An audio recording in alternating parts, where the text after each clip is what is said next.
ला हौला वला कुव्वता इल्ला बिल्लाहिल अलिय्यिल अज़ीम।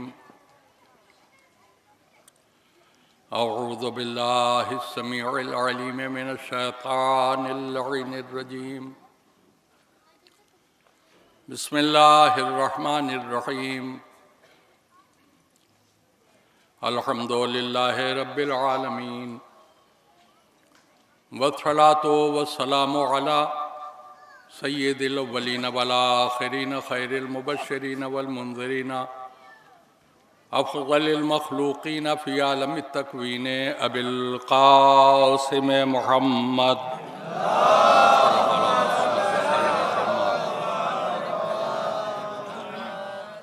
व आलिहि त्तय्यिबीन अत्ताहिरीन अल-मअसूमीन अल-मज़लूमीन व लअनतुल्लाहि अला अअदाइहिम अजमईन मिन लैलना हाज़ा इला यौमिद्दीन। अम्मा बअदु फ़क़द क़ाल अल्लाहु तबारक व तआला फ़ी किताबिहिल मुबीन व हुवा अस्दक़ुस सादिक़ीन। बिस्मिल्लाहिर रहमानिर रहीम। फ़तबारकल्लाहु अहसनुल ख़ालिक़ीन। सलावत भेजे मोहम्मद वाले।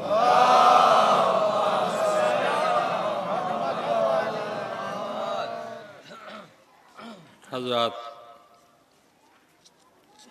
कल की तरह फिर एक बार गुजारिश है आपसे कि इससे पहले कि मैं अपनी गुफ्तगू का आगाज़ करूं, आप सभी हज़रात एक बार सूरह हम 3 मरतबा सूरह कुल हुवल्लाह की तिलावत फरमा कर जनाब मोहम्मद हुसैन साहब मरहूम, फ़ातिमा मरहूमा, अबू जाफ़र मरहूमा, उम्मे सलमा मरहूमा और सकीना बानो मरहूमा, इन सारे मरहूमीन के लिए इस फ़ातिह का सवाब ईसाल फरमा दें।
एक सलावत और भेज दे मोहम्मद वाले मोहम्मद।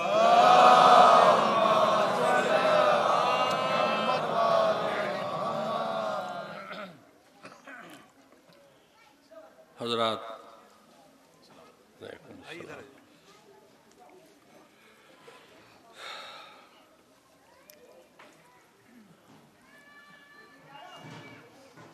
कल की मजलिस आप हज़रात के जहन में होगी। जिस उन्वान के तहत मैंने खिताब किया था, इरादा ये था कि आज भी उसी आय करीमा और उन्हीं सूरे के ज़ैल में कुछ अर्ज़ करूँगा, लेकिन मेरे भाई मौलाना ज़फ़र हुसैन साहब की एक ऐसी फरमाइश मेरे सामने आ गई कि मुझे आज अपना उन्वान मजलिस तब्दील कर देना पड़ा। फरमाइश उनकी जाबी है, इसलिए कि ये प्रोग्राम सानिया ज़हरा सलामुल्लाह अलैहा की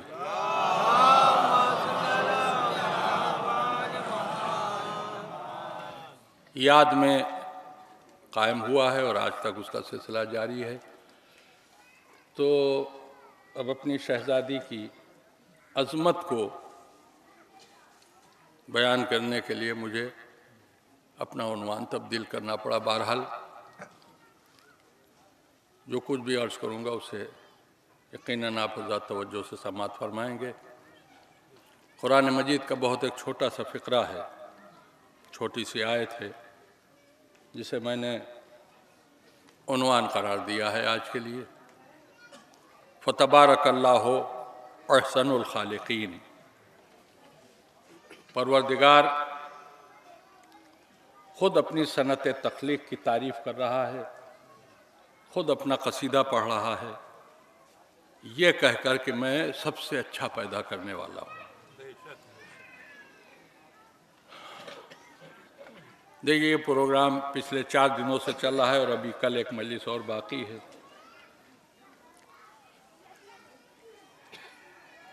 पांच मजलिसें इस प्रोग्राम के तहत होनी है। अब मेरा मजमा मुझे माफ़ फरमाएगा, जो बात मैं कहने जा रहा हूँ वो हमारी कौम की एक फितरत है जिसके तहत मैं बोल रहा हूँ।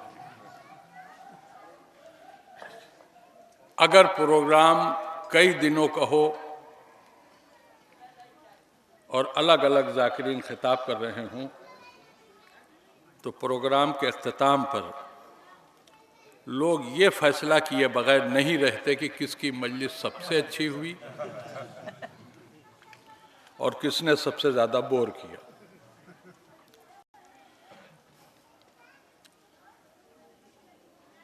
अगर प्रोग्राम एक दिन का हो तब कोई ये फैसला नहीं करता कि मजलिस सबसे अच्छी किसकी हुई। सबसे अच्छी का कोई सवाल ही नहीं। जब एक ही ज़ाकिर था, एक ही तकरीर हुई, तो अच्छी थी या बुरी थी, जो कुछ भी था उस पर कोई तबसरा नहीं होता। लेकिन जब ज़ाकिर कई हों तो फिर ये फैसला कौम ज़रूर करती है कि सबसे अच्छा कौन था। यानी लफ्ज़ अच्छा, और वो भी सबसे अच्छा, तभी कहा जाता है जब ज़ाकिर कई हो। आपका पता नहीं जहन पहुंचा या नहीं पहुंचा मैं क्या कहना चाह रहा हूं। अल्लाह कह रहा है मैं सबसे अच्छा पैदा करने वाला हूं। अल्लाह का ये कहना खुद इस बात की दलील है कि तन्हा मेरा अल्लाह खालिक नहीं है। देखिए, बात ऐसी है कि जो आसानी से हल से उतरने वाली नहीं है। लेकिन आप तो जानते हैं मैं हवा में उड़ जाने वाले जुमले नहीं कहता। जो कुछ कहता हूं उसके लिए मेरे पास दलील रहती है। अल्लाह कह रहा है मैं सबसे अच्छा पैदा करने वाला हूं। अल्लाह का यह कहना ही इस बात की दलील है कि अल्लाह के बाद भी कुछ लोग हैं जिन्हें यह कहने का हक है कि मैं पैदा करने वाला हूं। अब ये अल्लाह के अलावा कौन और पैदा करने वाला है? हम अपने बचपन से अपने माँ बाप के ज़रिए, अपने बुज़ुर्गों के ज़रिए, अपने उलमा के ज़रिए, अपने असातिज़ा के ज़रिए यही हमेशा से सुनते आए हैं कि एक पैदा करने वाला है, एक अल्लाह है। लेकिन अल्लाह खुद कह रहा है कि मैं सबसे अच्छा पैदा करने वाला हूं। इसका मतलब यह है कि और भी खालिक हैं। अब ये और कौन है? तो एक जुमला पहले आपकी खिदमत में अर्ज कर दूं कि इश्क़ अली किसी कौम की मीरास नहीं है। यह भी हो सकता है कि कोई पैदा उस फिरके में हो जो इश्क़ अली के लिए मशहूर है, लेकिन उसके दिल में इश्क़ अली न हो। और यह भी मुमकिन है कि कोई पैदा उस फिरके में हो जाए कि जो दुश्मनी अली के लिए मशहूर हो, लेकिन उस फिरके में कोई ऐसा भी हो कि जिसके दिल में इश्क़ अली मौजें मार रहा हो।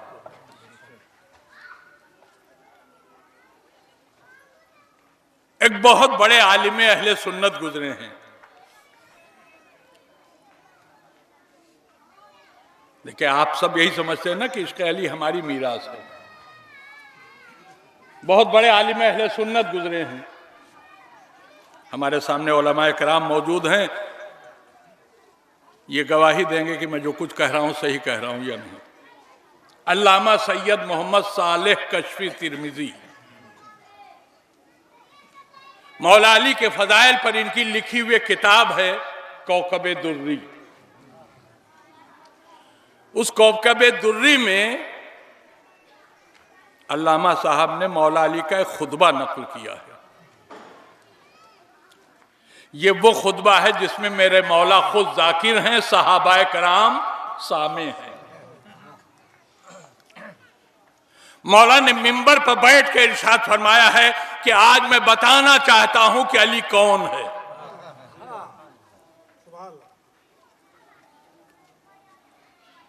और एक जुमला और कहा मौला ने, जो मुझे जानता है वो जानता है और जो नहीं जानता है मैं आज उसे बताऊंगा कि अली कौन है। और उसके बाद आपने फरमाया कि सच्ची बात तो यह है कि मुझे कोई नहीं जानता सिवाय अल्लाह और रसूल के कि मैं कौन हूं। आपने फरमाया सुनो,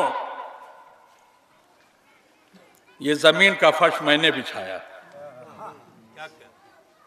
ये आसमान का शामियाना मैंने ताना है। बहुत संभल के सुनिएगा, पुले सिराज से ज्यादा बारीक रास्ते से आपको गुजारूंगा। जरा सा अगर मैं चूका तो मैं जहन्नम में गया, और अगर सुनने में आप चूके तो मुझे नहीं पता कि आपका क्या होगा। सुनो, ये जमीन का फर्श मैंने बिछाया है, ये आसमान का शामियाना मैंने ताना है, इस सूरज को रोशनी मैंने दी है, चांद को चमक मैंने दी है, सितारों को दमक मैंने दी है, ये हवाएं मैंने चलाई हैं, समंदरों को पानी मैंने दिया है, दरियाओं को रवानी मैंने दी है। अब जाहिर अब खुतबा बहुत तवील है, मैं पूरा आपको खुतबा नहीं, मैं अपने मतलब पर आ रहा हूं। कुछ सुनो, आदम का खालिक मैं हूं, उनके पुतले की मिट्टी इन्हीं हाथों से मैंने सानी है।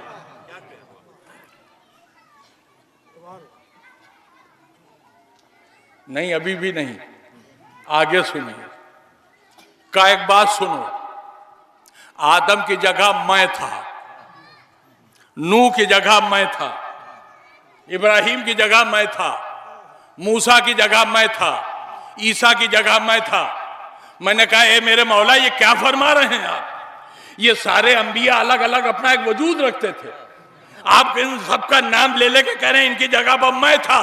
क्या तुम्हें मेरे नबी की हदीस नहीं याद है?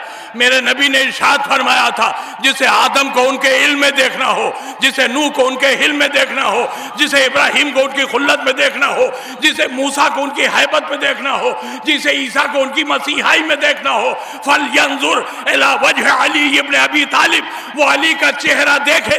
यानी अली का चेहरा वो है कि जिसमें आदम का इल्म भी है, नूह का हिल्म भी है, इब्राहिम की खुल्लत भी है, मूसा की हैबत भी है, ईसा की मसीहाई भी है।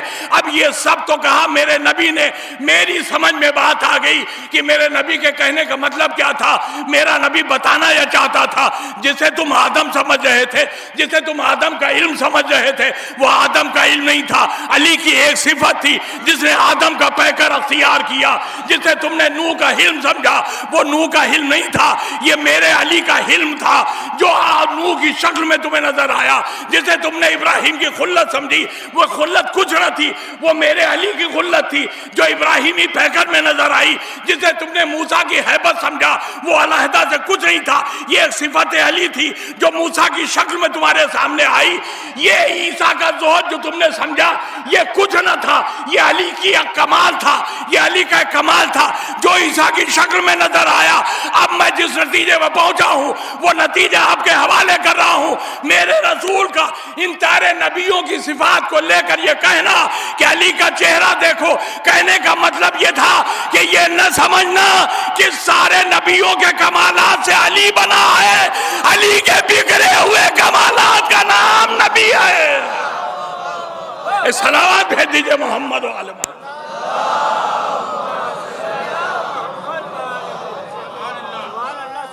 यहां तक आप मेरे साथ आ गए।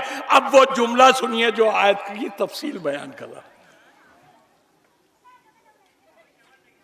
मौला अली के कौल को कोई गलत कहने की जरूरत नहीं कर सकता, इसलिए कि खुद मेरे मौला ने फरमाया है, अना सिद्दीकुल अकबर, सबसे बड़ा सच्चा मैं हूं। और अब वही अली इस खुतबे में इरशाद फरमाते हैं, अनल खालिक। कबला गलत तो नहीं कह रहा हूं, का अनल खालिक, तुम्हारा पैदा करने वाला मैं हूं। वाहनर राज़िक, तुम्हें रिस्क देने वाला भी मैं हूं। देखिए अभी तक तो सिर्फ खिलकत की बात थी, मौला ने यह भी वो दावा किया कि मैं राज़िक हूं, रिज़्क़ में मैं पहुंचाता हूं। अब आप सबके दिमाग चकरा गए ना। न तो पहले तो मैंने पहले ही कह दिया था कि पुल सिराज से ज्यादा बारीक पुल है जिस पर से गुजरना है आपको। का अनल खालिक, तुम्हारा पैदा करने वाला मैं हूं, व अनल राज़िक, तुम्हें रिज़्क़ देने वाला भी मैं हूं। सवाल यह है, मौला अली ने माज़अल्लाह तौबा तौबा गलत दावा किया है या सही दावा किया? तो अली गलत दावा तो नहीं कर सकते। तो अब ये कैसे समझ में आए कि दो दो खालिक, दो दो राज़िक? अब मैं एक मिसाल दे देता हूं, बात बच्चे बच्चे की समझ में आ जाएगी, मगर एक बावाज़ बुलंद सलावत भेजिए मोहम्मद वाले मोहम्मद पर।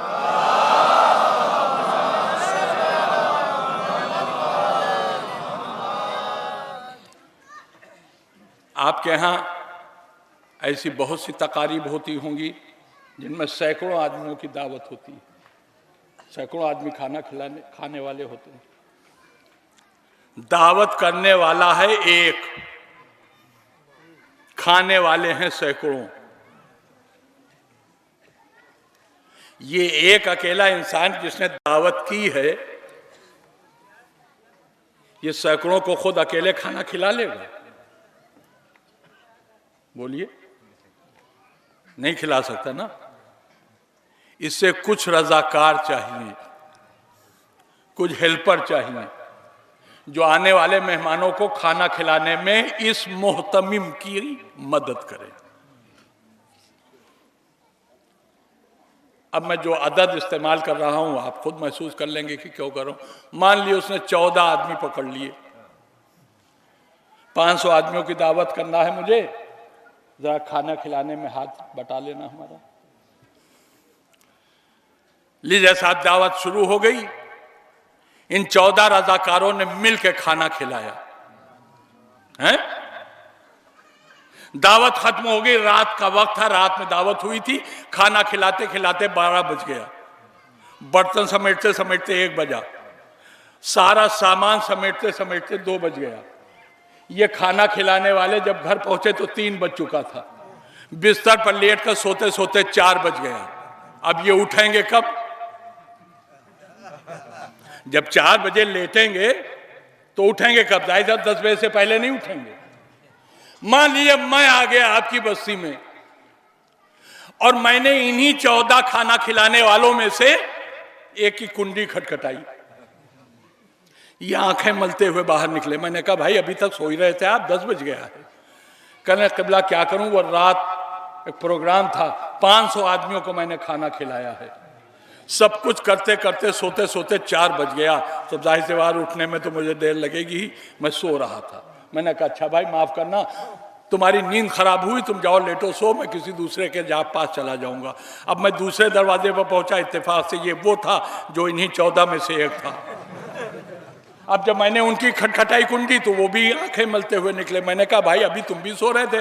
कहा मौलाना क्या करूं, रात में 500 आदमियों को खाना खिलाया, सोते सोते सवेर की अजान हो गई तो मैं भी सो ही रहा था। मैंने कहा अच्छा चलिए, आपने भी 500 आदमियों को खाना खिलाया, जाइए आप भी लेटिए जाके, मैं किसी और जगह चला जाऊंगा।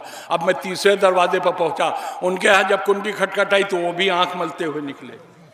मैंने कहा भाई आप भी अभी सो रहे थे? कहा हाँ साहब, रात में 500 आदमियों को खाना खिलाया है मैंने, सोते सोते सुबह हो गई। ऐसे ही हर दरवाजे पर मैं गया, 14 के 14 ने एक ही बात कही, हमने रात में 500 आदमियों को खाना खिलाया। अब हम पहुंच गए इत्तेफाक से उसके दरवाजे जिसकी तरफ से ये दावत थी, वो भी आंख मलते हुए निकले। हमने कहा भाई आप सो रहे थे? कहा हाँ भाई मैं सो रहा था, रात 500 आदमियों को खाना खिलाया, अभी 1 घंटा जाके वो लेटा हुआ था मैं। इंसाफ से बताइए, दावत की है एक ने, दावा कर रहे हैं 15। कह रहे हमने खाना खिलाया 500 को, हमने खाना खिलाया 500 को। अब इंसाफ से बताइए ये झूठ बोल रहे हैं या गलत बोल रहे हैं? ये सारे के सारे लोग जो कह रहे हैं 500 आदमियों को खाना खिलाया, ये झूठ बोल रहे हैं या गलत बोल रहे हैं? कहा साहब बिल्कुल सही बोल रहे हैं। अरे भाई तो दावत तो एक ने की थी, ये 15 कहां से आ गए? का एक ने एहतमाम किया था। क्या सुन रहे हैं आप? एक ने एहतमाम किया था, ये बाकी 14 इंतजाम करने वाले हैं। अब आप कुछ समझे, अल्लाह अपने को राज़ी कह रहा है, अल्लाह अपने को खाली कह रहा है, अली अपने को खाली कह रहे हैं, अली अपने को राज़ी कह रहे हैं। क्या मतलब? एहतमाम खिलकत अल्लाह ने किया था, इंतजाम खिलकत अली ने किया था। ये भी सच्चा है दावे में, वो भी सच्चे हैं दावे। सलावत भेजिए मोहम्मद वाले।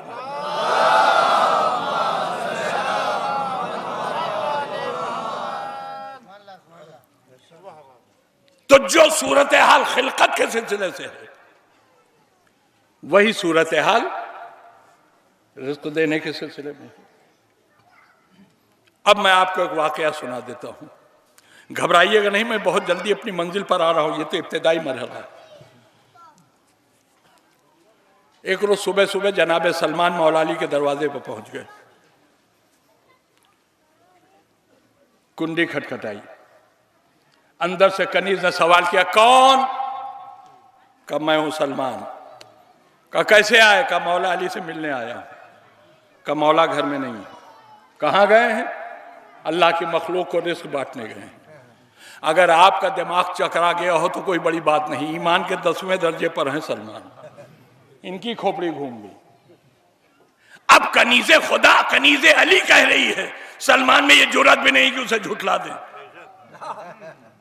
कहा अल्लाह की मखलूक को रिस्क बांटने गए हैं। सलमान खामोश तो रहे मगर दिमाग चकरा गया, अरे ये काम तो अल्लाह का है, ये कैसे कनीज कह रही कि अली रिस्क बांटने गए? अच्छा देखिए, इंसान अगर कोई बहुत ज्यादा किसी फिक्र में, टेंशन में हो और रास्ते पे चला जा रहा हो तो सर झुकाए चला जाता है, आगे से कौन आ रहा है उसे दिखाई नहीं देता। सलमान जब अली के दरवाजे से चले तो दिमाग घूम रहा था, टेंशन में थे, ये अली की कनीज ने क्या कह दिया कि मखलूक को रिस्क बांटने का, ये तो अल्लाह का काम है। अब यही सोचते चले जा रहे थे कि कैसे कह दिया, कैसे कह दिया। सामने से अली आ रहे थे, आके टकरा गए सलमान अली से। अब जब टकराए तो मतलब चौके चौके देखा सामने मौला अली। अरे मौला आप? का सलमान बहुत फिक्रमंद लग रहे हो, बहुत टेंशन में लग रहे हो। कहा हाँ मौला, एक मसला है जो हल नहीं कर पा रहा। मौला ने कहा सलमान, सिर्फ मसले का हल बताऊं या मसला भी बताऊं क्या है? क्या कहना? सलमान ने हाथ जोड़ दिया, मौला जो जाहिर है वो तो सब जानते हैं, आप तो वो जानते हैं जो कोई नहीं जानता। क्या सलमान यही सोच रहे हो ना कि मेरी कनीज ने तुमसे ये कैसे कह दिया कि मैं मखलूक के खुदा को रिस्क बांटने गया? कहा मौला, दिमाग में तो यही सवाल है। कहा सलमान, एक तक़सीम रिस्क की बात मेरे बारे में तुमने सुनी तो दिमाग चकरा गया। तुम्हें पता नहीं कि अली कौन है? क्या तुम्हें पता नहीं कि अली कौन है? अब खुदा की कसम, जो मेरे मौला ने इरशाद फरमाया, अगर इश्क़ अली दिल में है तो आप खामोश न रह पाएंगे। का सलमान, एक तक़सीम रिज़्क़ के नाम पर तुम इतना परेशान हो गए, तुम्हें पता नहीं अली के अख्तियारात क्या हैं? का सुनो सलमान, अगर मैं ना होता तो ये जमीन का फर्श कोई बिछाने वाला नहीं था, अगर मैं ना होता तो ये आसमान का शामियाना कोई तानने वाला नहीं था, अगर मैं ना होता तो सूरज को चमक देने वाला कोई नहीं था, अगर मैं ना होता तो चांद को रोशनी देने वाला कोई ना होता। सलमान सुनो, ये हवाएं मैं चलाता हूँ, ये फिजाएं मैं चलाता हूँ, आसमान से बारिश मैं ज्यादा कराता हूँ। मैं चाहूँ तो सूरज से गर्मी निकले, मैं चाहूं तो सूरज से ठंडक निकले, मैं चाहूं तो चांद से ठंडक आए, मैं ना चाहूं तो चांद से गर्मी आए, मैं ना चाहूं तो ये हवाएं ठहर जाएं। ए सलमान, मैं ना चाहूं तो ये बारिश ना हो, मैं ना चाहूं तो जमीन से गल्ला पैदा ना हो। ए सलमान, अगर मैं ना चाहूं तो ये हवाएं ना चले, मैं ना चाहूं तो ये निजामे कायनात ना चले। और अली अपने अख्तियारात बयान करते करते आखिर में जो जुमला कहते वो सुनो।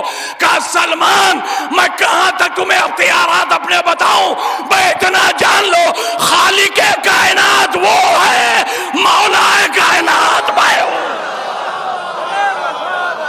सलावत भेज दीजिए मोहम्मद वाले मोहम्मद।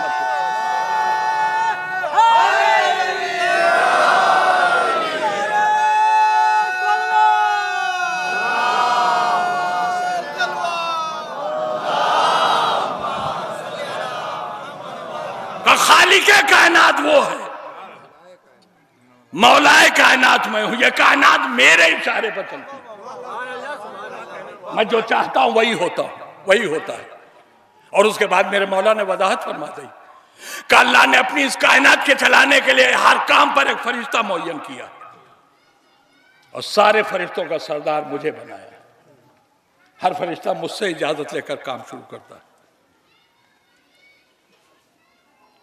तो ये रिस्क बांटने की बात भी जिस पर तुम चकरा गए, ये सलमान जिम्मेदार परवरदिगार ही है, लेकिन बंदगान खुदा और मखलूक के खुदा को रिस्क पहुंचाने की जिम्मेदारी मेरी है।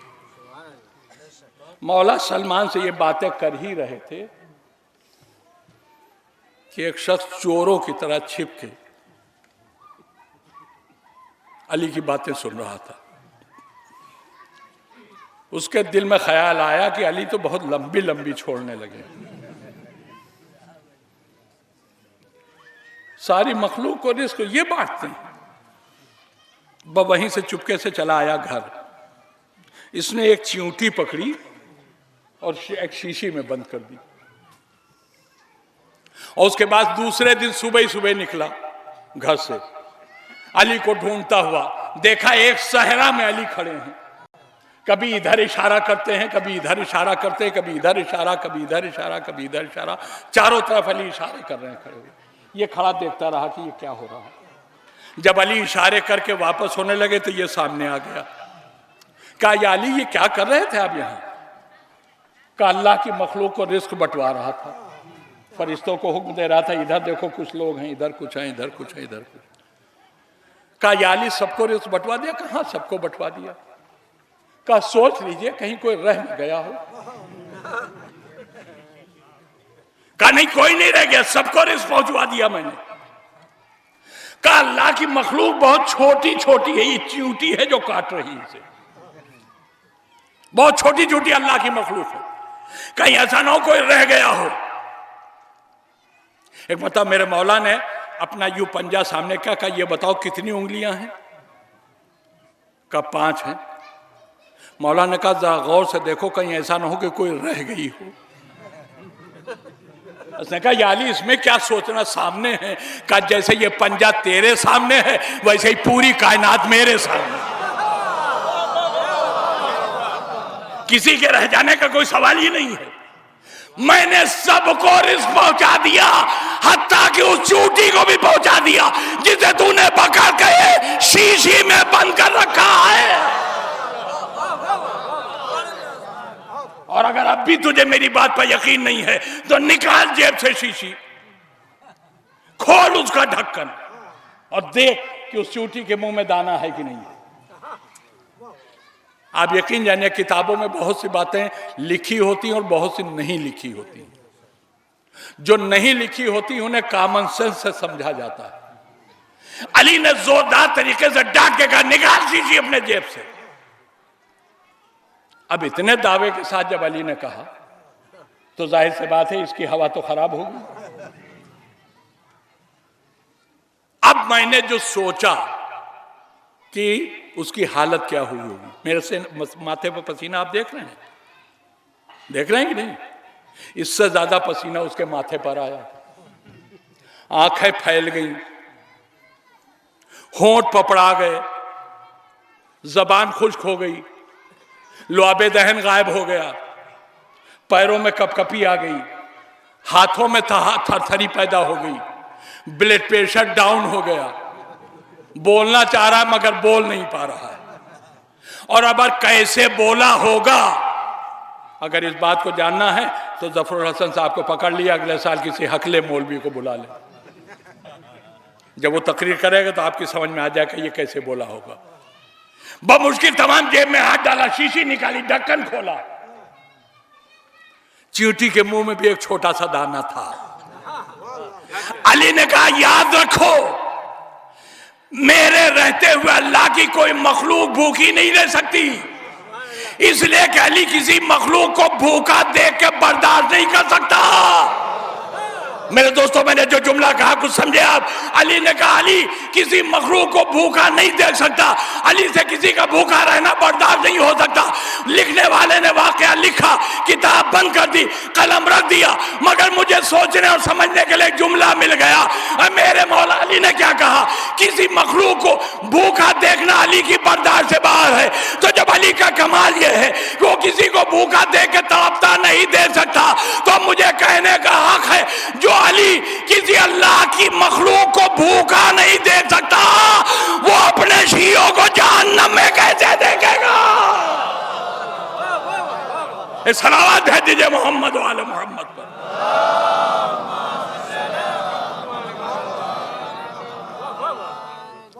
हो गई वजाहत।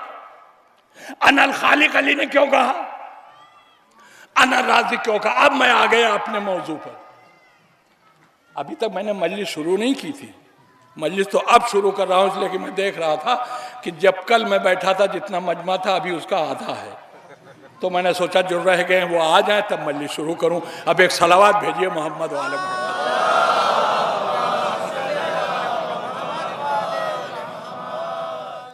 फतबारक अल्लाहु अहसनुल खालिकीन। अल्लाह कह रहा है मैं सबसे अच्छा पैदा करने वाला हूं। अब मजलिस मैंने शुरू कर दी, अब इधर उधर जहन न जाने पाए। मैं सबसे अच्छा पैदा करने वाला हूं, अपने फन के एतबार से, अपने कमाल के एतबार से, अपने हुनर के एतबार से। किसी को भी यह कहने का हक है कि मैं सबसे अच्छा हूं, मगर शर्त यह है कि यह दावा करने का हक किसी भी साहिब कमाल को उस वक्त हासिल होता है जब उसके फन और कमाल का कोई जवाब न हो। एक इंजीनियर अपने को सबसे बड़ा इंजीनियर, सबसे अच्छा इंजीनियर कह सकता है, मगर तब जब उसकी जैसी नक्शा नवीसी किसी और के पास न हो। एक डॉक्टर अपने को सबसे अच्छा डॉक्टर कह सकता है, मगर तब जब उसका जैसा तरीका इलाज किसी और के पास न हो। एक खतीब अपने को सबसे अच्छा खतीब कह सकता है, मगर तब जब उसका जैसा फन खिताबत किसी और के पास न हो। एक आलिम अपने को सबसे अच्छा आलिम कह सकता है, मगर तब जब बयान इल्म में उसका कोई सानी न हो। एक शायर अपने को सबसे अच्छा शायर कह सकता है, मगर तब जब अल्फाज और ख्यालात की बंदिश में वो लाजवाब हो। अल्लाह कह रहा है मैं सबसे अच्छा पैदा करने वाला हूं। अल्लाह के ये दावा खुद इस बात की दलील है कि उसने कोई ऐसी मखलूक जरूर पैदा की है जिसका जवाब न कल था, न आज है, न कयामत तक हो पाएगा। अब ढूंढो मेरे दोस्तों वो मखलूक है कौन सी जिसे पैदा करके खुद पैदा करने वाला कह रहा है मैं सबसे अच्छा पैदा करने वाला हूं। तो अगर आपके जहनों पर बार न हो तो मैं थोड़ी सी गुफ्तगू को फैला के आपके सामने रख दूं। अल्लाह की मखलूक चार हिस्सों में बटी हुई, टिबलो काबा तवज्जो चाह रहा, चार हिस्सों में अल्लाह की मखलूक बटी हुई। सबसे कम दर्जे की मखलूक का नाम है मिट्टी, उससे बुलंद मखलूक का नाम है दरख्त, दरख्तों से बुलंद मखलूक का नाम है जानवर, और अल्लाह की सबसे बुलंद मखलूक का नाम है इंसान। तो सीधी सी बात है, मिट्टी जब कम दर्जे की है, उससे ज्यादा साहिब कमाल मखलूक मौजूद है, तो अल्लाह ने मिट्टी की तख्लीक के बाद अपने को अहसनुल खालिकीन नहीं कहा होगा, इसलिए कि उससे अच्छी मखलूक मौजूद है जानवर, दरख्त। तो क्या अल्लाह ने दरख्तों को पैदा करके अपने को कहा मैं सबसे अच्छा पैदा करने वाला हूं? नहीं हो सकता। क्यों? इसलिए कि इन दरख्तों से बेहतर मखलूक जानवर मौजूद है। तो क्या जानवरों को पैदा करके वो कह रहा है कि मैं सबसे अच्छा पैदा करने वाला हूं? नहीं हो सकता, इसलिए कि अभी उससे बेहतर मखलूक इंसान मौजूद है। अब इंसानों से बेहतर कोई मखलूक नहीं है। तो सीधी सी बात है कि अल्लाह इंसान ही को पैदा करके अपने को अहसनुल खालिकीन कहेगा, मगर हम या आप ज्यादा खुश न हो कि हमें पैदा करके अल्लाह कह रहा मैं अहसनुल खालिकीन हूं। इसलिए कि ये तो आप इन और उलमाए कराम से पूछिएगा मैं सही कह रहा हूं या गलत। कुरान मजीद में मुतअद्दिद मकाम पर अल्लाह ने इंसानों के ऐब बयान किए हैं, इंसानों की बुराइयां उसने बयान की, इस इंसान में ये बुराई है, इंसान में ये कमी है, इंसान में ये ऐब है। तो जिस इंसान के खुद ऐब वो बयान कर रहा हो खुद, उसी इंसान को पैदा करके अल्लाह कहेगा कि मैं सबसे अच्छा पैदा करने वाला हूं। दुनिया कहेगी ना आयबदार पैदा किया और कह रहा सबसे अच्छा पैदा करने वाला। मगर मुश्किल यह है कि इंसान से बेहतर कोई मखलूक है ही नहीं। तो अल्लाह का नाज तो इंसानी को पैदा करके होगा, मगर वो इंसान जिसे पैदा करके खुद अल्लाह अपनी सनत तकलीफ में नाजा हो, वो ना हम हो सकते हैं ना आप, इसलिए कि हमारे और आपके ऐब अल्लाह ने कुरान में बयान किए हैं। इसका मतलब यह है कि इंसानों ही में कुछ ऐसे हैं जिनमें ना कोई ऐब है, ना कोई बुराई है, ना कोई कमी है। तो मैं एक ही जुमला कहता हूं, दुनिया ढूंढ ढूंढ के मर जाए, सिवाय मोहम्मद और आले मोहम्मद के ऐसा कोई ना मिलेगा जो कयामत तक लाजवाब है। सलावत भेज दीजिए मोहम्मद वाले मोहम्मद। सिर्फ एक घराना है जहां तर्क औला भी नहीं मिलता। देखिए अब आप लोगों की समझ में आया कि मुझे शहजादी ज़ैनब की अजमत पढ़नी है, लिहाजा मैं क्यों आया इस मौजू पर।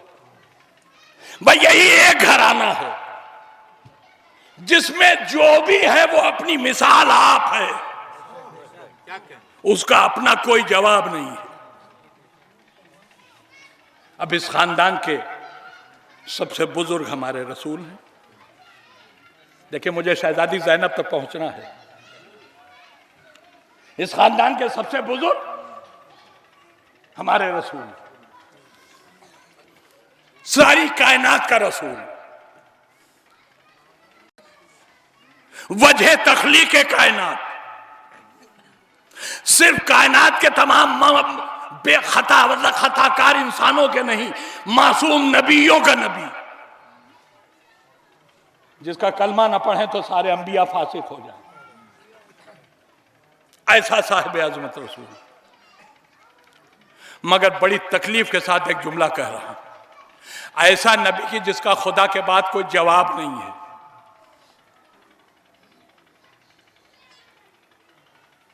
दुनिया की कौमें अपने रहबरों में वो खूबियां बयान करती हैं जो उनके रहबरों में नहीं है। ये सिर्फ एक मुसलमान है जो अपने राहबर की उन खूबियों का इनकार करता है जो अल्लाह ने अपने नबी को दे के भेजी। और इतना गिराने की कोशिश कि कहने वालों ने यहां तक कह दिया हमारा ही जैसा तो है ना ये। तो आज मैं बताना चाहता हूं कि नबी हमारा जैसा है कि नहीं। 56 साल हो गए मुझे जाकरी करते हुए, 57वां साल चल रहा। इस लंबे अरसे में मैंने अपने नबी की बहुत सी फजीलतें बयान की, और नबी हमारा जैसा है या नहीं इस पर भी मैंने बहुत गुफ्तगू की है। लेकिन आज कुरान मजीद से साबित कर रहा हूं कि मेरा नबी हमारा जैसा नहीं है। बहुत ही मशहूर एक सूरा है, सूरा इन्ना अंज़लना। जैसे नमाज की दूसरी रकत में सबसे बेहतर है कि सूरह कुल वल्लाह पढ़ा जाए सूरह हमद के बाद, वैसे ये भी हमारे मासूम ने फरमाया कि सबसे बेहतर है कि सूरह इन्ना अंज़लना पढ़ा जाए सूरह अलहम्द के बाद। पढ़ने को आप कोई सूरा पढ़ सकते हैं, बेहतर यह है कि पहली रकत में अलहम्द के बाद सूरह इन्ना अंज़लना पढ़िए अब आप इसी सूरे को। बिस्मिल्लाहिर्रहमानिर्रहीम, इन्ना अंज़लनाहु फी लैलतिल क़द्र। अल्लाह कह रहा है कि हमने शब कद्र में कुरान को नाजिल किया। वमा अदराका मा लैलतुल क़द्र, तुम्हें क्या मालूम शब कद्र क्या है। लैलतुल क़द्र खैरुम मिन अल्फे शहर, ये शब कद्र वो है जो 1000 महीनों की रातों से बेहतर है। क्या कहा अल्लाह ने? 1000 महीनों की रातों से बेहतर है। हमारी दुनिया में रातें हैं कितनी? कितनी रातें हैं बोलिए? अरे भाई जितने दिन हैं उतनी ही रातें हैं। अगर आप शमसी एतबार से सोचिए तो 365, कमरी एतबार से सोचिए तो 354 या 55 हैं। और अब ये 354 या 55 अगर आप महीनों में तकसीम कर दें तो महीने बनते हैं 12, यानी हमारी दुनिया में महीने हैं 12। 13वां महीना तो नहीं है कहीं। नहीं है ना। अल्लाह कह रहा शब कद्र 1000 महीनों की रातों से बेहतर है।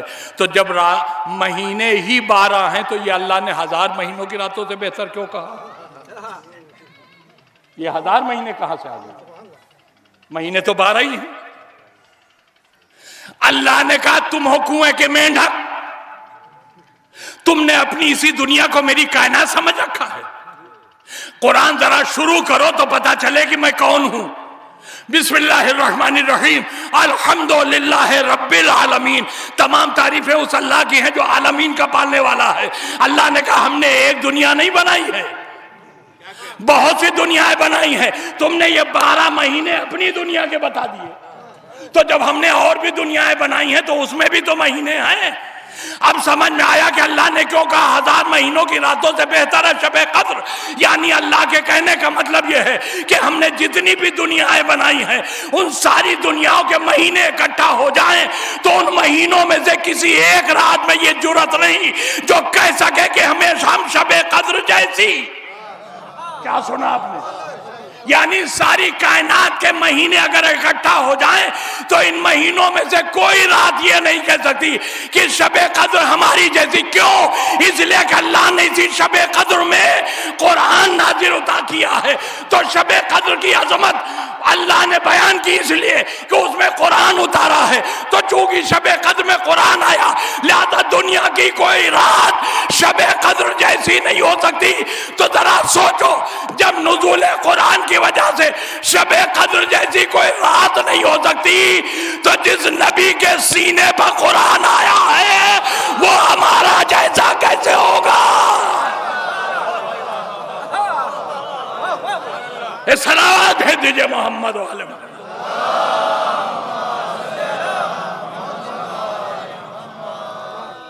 जिस रात में कुरान आया उस जैसी कोई रात नहीं हो सकती। तो जिस नबी के सीने पर यह कुरान आया, अब देखिए नबी के सीने पर आया है। मुझे अपने नबी की अजमत बयान करनी है।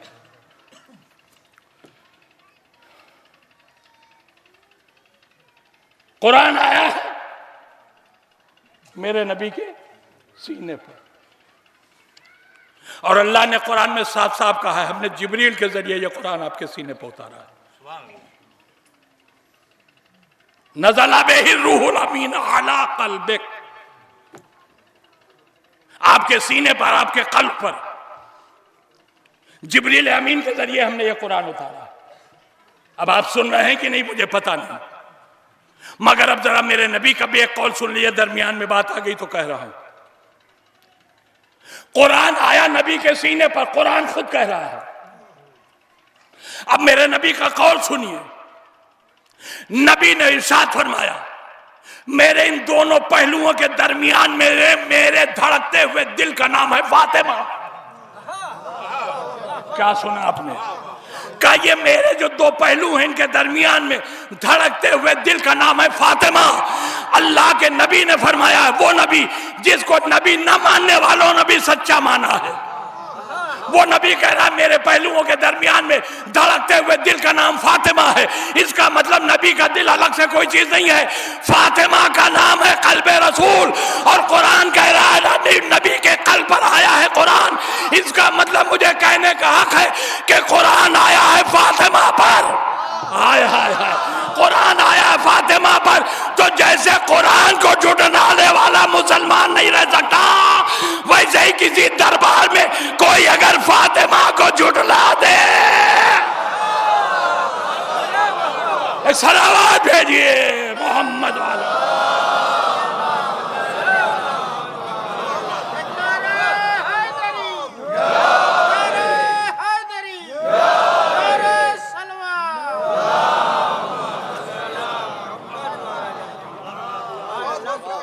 औरत को सिन्फे नाजुक कहा जाता है। नबी कह रहा मेरा कल्ब मेरी फातिमा है। अब आप सोचिएगा, समझिएगा कितनी मजबूत शख्सियत का नाम है फातिमा।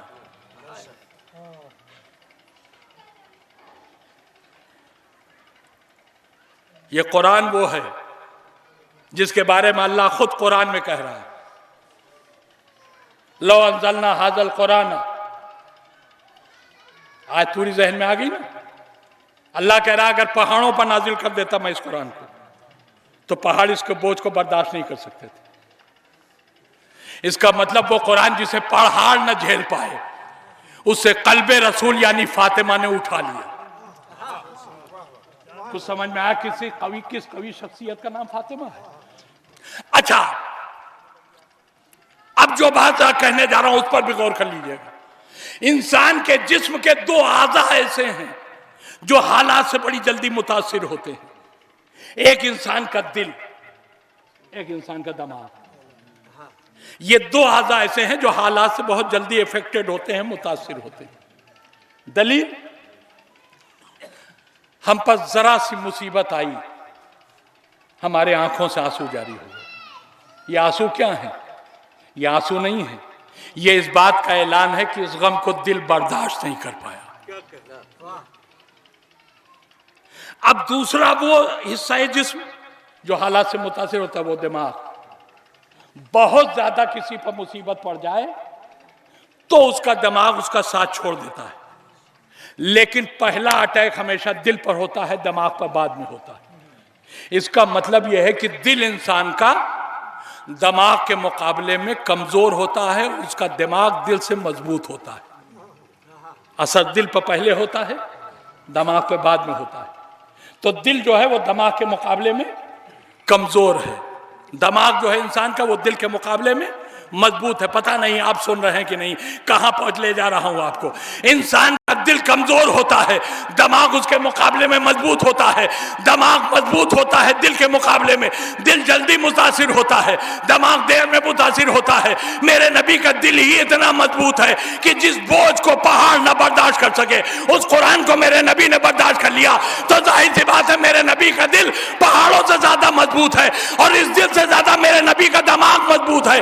तो जब मेरे नबी का दिल इतना मजबूत है कि कुरान आने पर मुतासिर नहीं होता, तो दिमाग इतना कमजोर कैसे होगा कि हल्का सा बुखार आया और ईज़ियान बकने लगे। सलावत भेजिए मोहम्मद वाले मोहम्मद।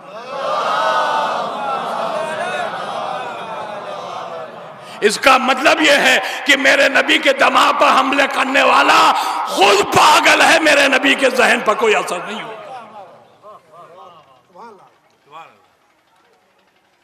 अब एक जुमला कहूं, ऐसे बंदे को जब अल्लाह खल्क करता है तो कहता है मैं अहसनुल खालिकीन। ये है मेरा रसूल। अब थोड़ा सा आगे बढ़ता हूं मैं। इस रसूल के बाद बिल्कुल रसूल जैसा एक दूसरा बंदा इसी घर में है, जिसमें और रसूल में कोई फर्क नहीं। कौन है वो? हमारा मौला अली। मैं इसको बिल्कुल रसूल जैसा क्यों कह रहा हूं? खुद अल्लाह ने कहा मैं एक छिपा हुआ खजाना था, जब मैंने चाहा कि मैं पहचाना जाऊं तो मैंने अपने ही नूर से एक बंदे को खल किया। मेरा नाम महमूद था, मैंने उस बंदे का नाम मोहम्मद नूर खल किया एक अपने को पहचानवाने के लिए, जिसका नाम उसने मोहम्मद रखा। बहुत तवज्जो चाह रहा हूं। आज थोड़ी सी अगर देर भी हो जाए तो घबराइएगा तो नहीं है? नहीं घबराइएगा ना? तो फिर सलावत भेजते रहिए।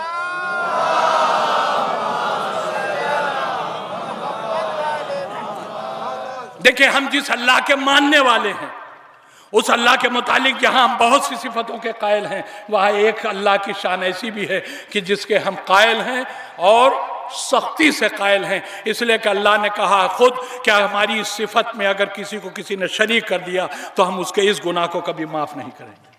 अल्लाह है अल्लाह शरीक, और अल्लाह कहता मैं हर गुनाह माफ कर सकता हूं, लेकिन अगर कोई मेरा शरीक किसी को बना दे तो मैं उस गुनाह को माफ नहीं करूंगा। अल्लाह हमारा है अल्लाह शरीक, उसका जैसा कोई नहीं, उसका हम पल्ला कोई नहीं, उसके बराबर का कोई नहीं।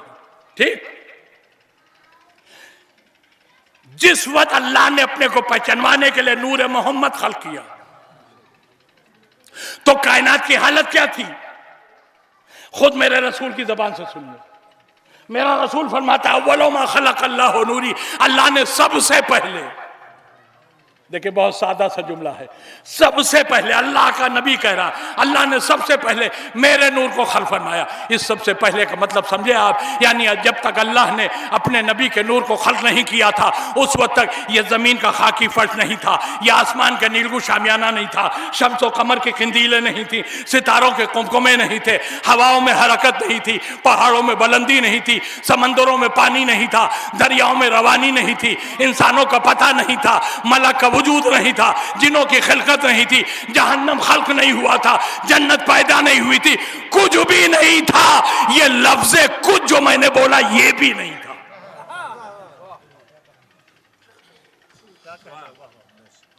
और फिर अगर आप पूछिए कि फिर था क्या, तो बता नहीं पाऊंगा, इसलिए कि बताने के लिए जो जुमला बोलूंगा वो जुमला नहीं था, बता ही नहीं सकता कि मैं फिर क्या था। अल्लाह और बस अल्लाह। सारी कायनात में सन्नाटा, बना में मखलूक कुछ नहीं, अल्लाह के अव्वले मखलूक नूर मोहम्मद। तो जब कुछ नहीं था पूरी कायनात में, जरा संभल के सुनिएगा, कुछ नहीं था पूरी कायनात में, सिर्फ अल्लाह था, और ऐसे माहौल में पैदा हुआ नूर मोहम्मद। तो मेरे नबी का नूर भी ला शरीक हुआ कि नहीं हुआ? अल्लाह शरीक ही नहीं हुआ। अरे भाई, शरीक होने के लिए मौजूद होना जरूरी है। जब कुछ था ही नहीं तो मेरे नबी का नूर भी ला शरीक हुआ कि नहीं हुआ? आइए, आपकी दबी हुई आवाजें बता रही हैं कि आपके ये जुमला अच्छा नहीं लग रहा। क्यों? इसलिए कि आप अल्लाह के अलावा किसी और को ला शरीक नहीं मानते। लेकिन ये बताइए, मैं गलत कह रहा हूं? जब कोई मखलूक थी ही नहीं तो मेरा नबी जब पैदा हुआ तो उसका नूर आखिर ला शरीक हुआ कि नहीं?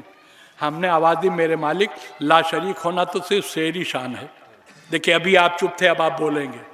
हमने कहा, मालिक तेरी ला शरीक होना शान है, तेरे अलावा कोई और ला शरीक नहीं हो सकता, मगर तूने अपने नबी के नूर को जिन हालात और जिन कंडीशंस में खल किया है उनमें तो तेरे नबी का नूर भी ला शरीक हो गया है। कहा, हाँ बेशक तुमने सही कहा, हो गया ला शरीक, मगर मैं अपनी ला शरीकियत सिर्फ अपने नाम महफूज रखूँगा, इसलिए कि घबराए वो जिसके अख्तियार में कुछ ना हो, परेशान वो हो जिसके कब्जे से कोई बाहर चीज़ बाहर हो। मैंने कहा, मेरे मालिक अपनी ला शरीकियत को महफूज कैसे रखेगा? इस नूर के दो टुकड़े किए देता हूं, एक टुकड़े का नाम मोहम्मद होगा, एक टुकड़े का नाम अली होगा। मोहम्मद अली के शरीक, अली मोहम्मद के शरीक, मैं अभी ला शरीक। अब ये दो टुकड़े हो गए नूर, अब ये दो टुकड़े हुआ, एक टुकड़े का नाम अली है, एक टुकड़े का नाम मोहम्मद है। अब इन दोनों टुकड़ों की हैसियत क्या है, मैं मिसाल से समझा रहा हूं। ये मेरे गले में एक कपड़ा है ना, है? पूरा एक है। मान लिया कोई काम पड़ जाए, मैं इसके दो टुकड़े कर दूं और आपसे पूछूं, बताइए ये टुकड़ा कैसा है और ये टुकड़ा कैसा है, आप क्या कहेंगे? यही तो कहेंगे, मौलाना अभी तो ये पूरा एक था, आपने इसके दो टुकड़े कर दिए, तो दो टुकड़े हो जाने से दोनों में कोई फर्क थोड़ी हो जाएगा। एक सलावत भेज दिए मोहम्मद वाले मोहम्मद, और इससे बेहतर सलावत भेजे मोहम्मद वाले मोहम्मद।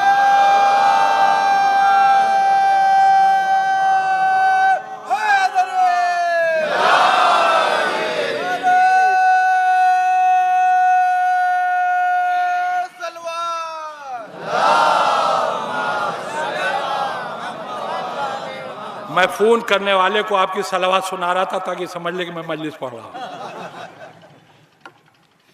तो दो टुकड़े कर दिए हमने इसके।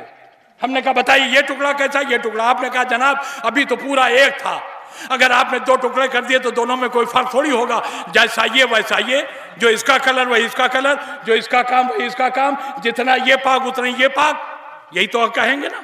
बिल्कुल दोनों एक जैसे टुकड़े हैं। अल्लाह ने अपनी मारिफत के लिए पैदा किया था नूर एक, उसके अल्लाह ने कर दिए दो टुकड़े। एक टुकड़े का नाम है अली, का नाम है मोहम्मद। तो मुझे कहने का हक है कि नहीं कि जैसा मोहम्मद वैसा अली, जो अजमत मोहम्मद की वही अजमत अली, जो तहारत मोहम्मद की वही तहारत अली, जो फजीलत मोहम्मद की वही फजीलत अली। ये दोनों इतने एक जैसे, बहुत तवज्जो मेरे जुमले पर, ये दोनों जुमले, ये दोनों टुकड़े इतने एक जैसे हैं कि मोहम्मद कह सकते हैं अली हमारे जैसे, और अली कह सकते हैं मोहम्मद हमारे जैसे। कह सकते हैं कि नहीं? अभी भी आपका जहन नहीं गया मैं कहां ले जा रहा हूं? ये दोनों इतने एक जैसे हैं कि मोहम्मद कह सकते हैं अली हमारे जैसे, और अली कह सकते हैं, यानी पूरी कायनात में मोहम्मद को अपना जैसा कहने का हक सिर्फ अली को है। मैं क्या सुन रहा हूं? पूरी कायनात में मोहम्मद को अपना जैसा कहने का हक सिर्फ मौला अली को है। वही कह सकते हैं मोहम्मद हमारे जैसे। मगर कमाल की बात है, जिसे मोहम्मद को अपना जैसा कहने का हक था उसने कहा कभी नहीं। मौला अली ने कभी नहीं कहा मोहम्मद हमारे जैसे। उन्होंने तो कुछ और कहा। उन्होंने क्या कहा सुनिए, अना अब्दुम मिन अबीद मोहम्मद, मैं तो मोहम्मद के गुलामों में गुलाम हूं। मेरे दोस्तों जुमले पर तवज्जो देना। जो मोहम्मद को अपना जैसा कह सकता था वो कह रहा मैं मोहम्मद के गुलामों में गुलाम हूं, तो जो अपना जैसा कह सकता था वो तो कह रहा मैं गुलाम हूं, और जो गुलाम भी कहलाने लायक नहीं है वो कह रहे हैं मोहम्मद हमारा जैसा। सलावत भेजिए मोहम्मद वाले मोहम्मद।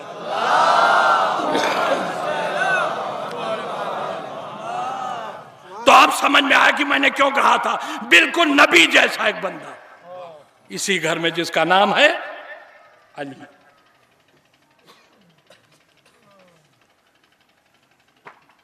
अब मैं अपने मौला अली की फजीलत चंद जुमलों में आपको क्या सामने पेश कर रहा हूं।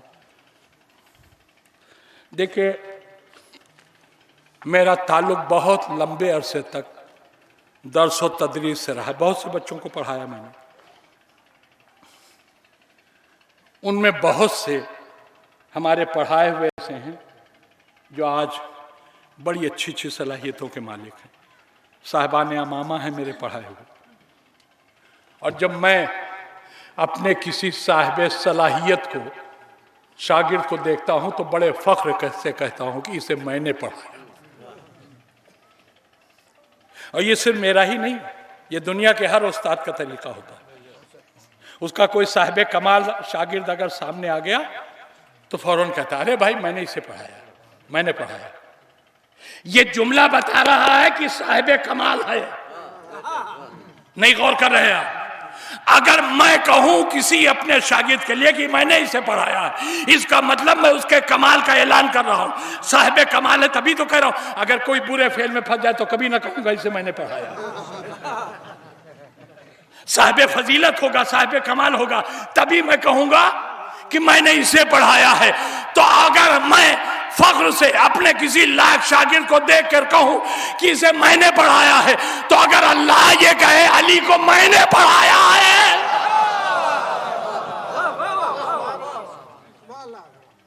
आप सोचेंगे कि अल्लाह ने कहां कहा कि हमने पढ़ाया अली को? तो सुनाओ कुरान की आयत जिसमें अल्लाह दावा कर रहा है हमने पढ़ाया है।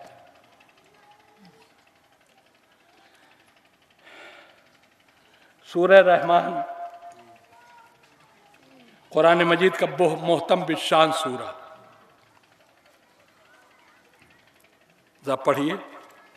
बिस्मिल्लाहिर्रहमानिर्रहीम। अर्रहमान, देखिए लोगों को ज़बानी याद है। अल्लमल कुरान, क्या कहा अल्लाह ने? मैं बेपनाह रहम करने वाला। अल्लमल कुरान, हमने कुरान पढ़ाया है।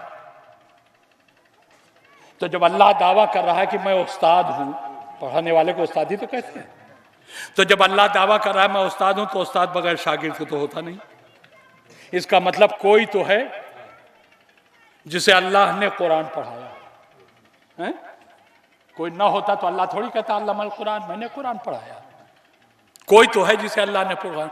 अब ये कौन है पता कैसे चले? हमने कहा आप अपने जिला, आपके जिले का नाम अम्बेडकर नगर है ना, पूरे जिले के मुसलमानों को पकड़ पकड़ के पूछे तुम में से कौन है जिसे अल्लाह ने कुरान पढ़ाया? 3 ही जवाब मिलेंगे हर तरफ से। हमें अल्लाह ने नहीं, हमें फला मौलवी साहब ने पढ़ाया है, हमें कारी साहब ने पढ़ाया, हमें हाफिज जी ने पढ़ाया। यही 3 जवाब मिलेंगे। आप पूरे हिंदुस्तान के मुसलमानों से पूछ ले, यही जवाब मिलेगा। पूरी दुनिया के मुसलमानों से पूछिए, यही एक जवाब मिलेगा। अच्छा, हम कहते हैं कहीं ना जाइए, सऊदीया के मुसलमानों से बड़े मुसलमान कहीं नहीं रहते। वहां के मुसलमानों से पूछे क्या तुम में से किसी को अल्लाह ने कुरान पढ़ाया? तो वहां भी यही 3 जवाब मिलेंगे। पूरी दुनिया में कोई दावा नहीं कर रहा कि हम अल्लाह के पढ़ाए, और अल्लाह कह रहा हमने पढ़ाया। तो कोई तो है जिसे पढ़ाया। अब जब पूरी दुनिया में कोई मुसलमान ये दावा नहीं करता कि हम अल्लाह के पढ़ाएं, तो कहां ढूंढिएगा अल्लाह का पढ़ाया है? हमने कहा एक रास्ता है, इन आम इंसानों से बुलंद जो लोग हैं उनसे पूछे, शायद उनमें कोई हो जिसे अल्लाह ने पढ़ा दिया हो। आपने सवाल किया साहब इंसानों से बुलंद कौन लोग हैं? हमने कहा वो हैं इमाम, मगर इमाम 12 नहीं। इसलिए कि हम इमाम 12 से अगर बात साबित करेंगे, दुनिया कहेगी देखा कितना चालाक मौलवी है, अपना मसला अपने अकीदे से हल कर रहा है। हम उन 4 इमामों की बात कर रहे हैं जिन्हें मुसलमान इमाम मानता है। जरा इन 4 इमामों से पूछे, इमाम शाफी से पूछे आप अल्लाह के पढ़ाएं? कहा नहीं। इमाम अबू हनीफा आप अल्लाह के पढ़ाएं? कहा नहीं। इमाम अहमद इब्ने हम्बल? कहा नहीं। इमाम मालिक? नहीं। लीजिए ये चारों इमाम भी इसी दुनिया के पढ़े हुए। अल्लाह कह रहा कुरान हमने पढ़ाया। अब कहां ढूंढिएगा? हमने कहा इन इमामों से बुलंद जो लोग हैं जरा उनमें ढूंढिए।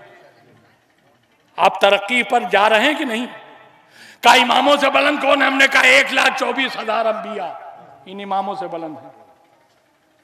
कहा साहब हमने आपको मजलिस पढ़ने के लिए बुलाया था, इसके लिए नहीं बुलाया कि आप साल भर हमें बिठाए रखिए। अरे 1,24,000 नबियों से अगर पूछने चलेंगे तो अगले साल का यही महीना आ जाएगा और बात शायद तब भी खत्म न हो। तो हमने कहा एक आसान रास्ता है, इन 1,24,000 नबियों में एक नबी ऐसा है जो सारे नबियों का भी नबी है। अल्लाह से सबसे ज्यादा पढ़ने का हक उसी को है। चलिए एक उसी से पूछ लेते हैं क्या आपको अल्लाह ने पढ़ाया? तो बहुत तवज्जो चाह रहा हूं। हम पहुंचे सरकार मदीना की चौखट पर, हमने आवाज दी अल्लाह के नबी, ए अल्लाह के रसूल, ए अल्लाह के हबीब। अल्लाह कह रहा अल्लमल कुरान, हमने कुरान पढ़ाया है। तो क्या आप अल्लाह के पढ़ाए हुए हैं? नबी का जवाब आने नहीं पाया, देवबंद से जवाब आ गया, इन्हें अल्लाह क्या पढ़ाए गए? तो जिब्रील के पढ़ाए हुए हैं। देवबंद वालों का यही तो कहना है कि कुरान रसूलुल्लाह को जिब्रील ने पढ़ाया और उर्दू देवबंद वालों ने पढ़ाई। लीजिए कायनात का सबसे अफजल बंदा जिससे हमारी उम्मीदें वाबस्ता थीं कि शायद इसी को अल्लाह ने पढ़ाया हो, तो देवबंद वालों ने उसका भी उस्ताद ढूंढ लिया, कहने तो जिब्रील ने पढ़ाया। तो हमने कहा अभी एक रास्ता है, रसूलुल्लाह को जिब्रील ने पढ़ाया तो हो सकता है जिब्रील को अल्लाह ने पढ़ा दिया हो।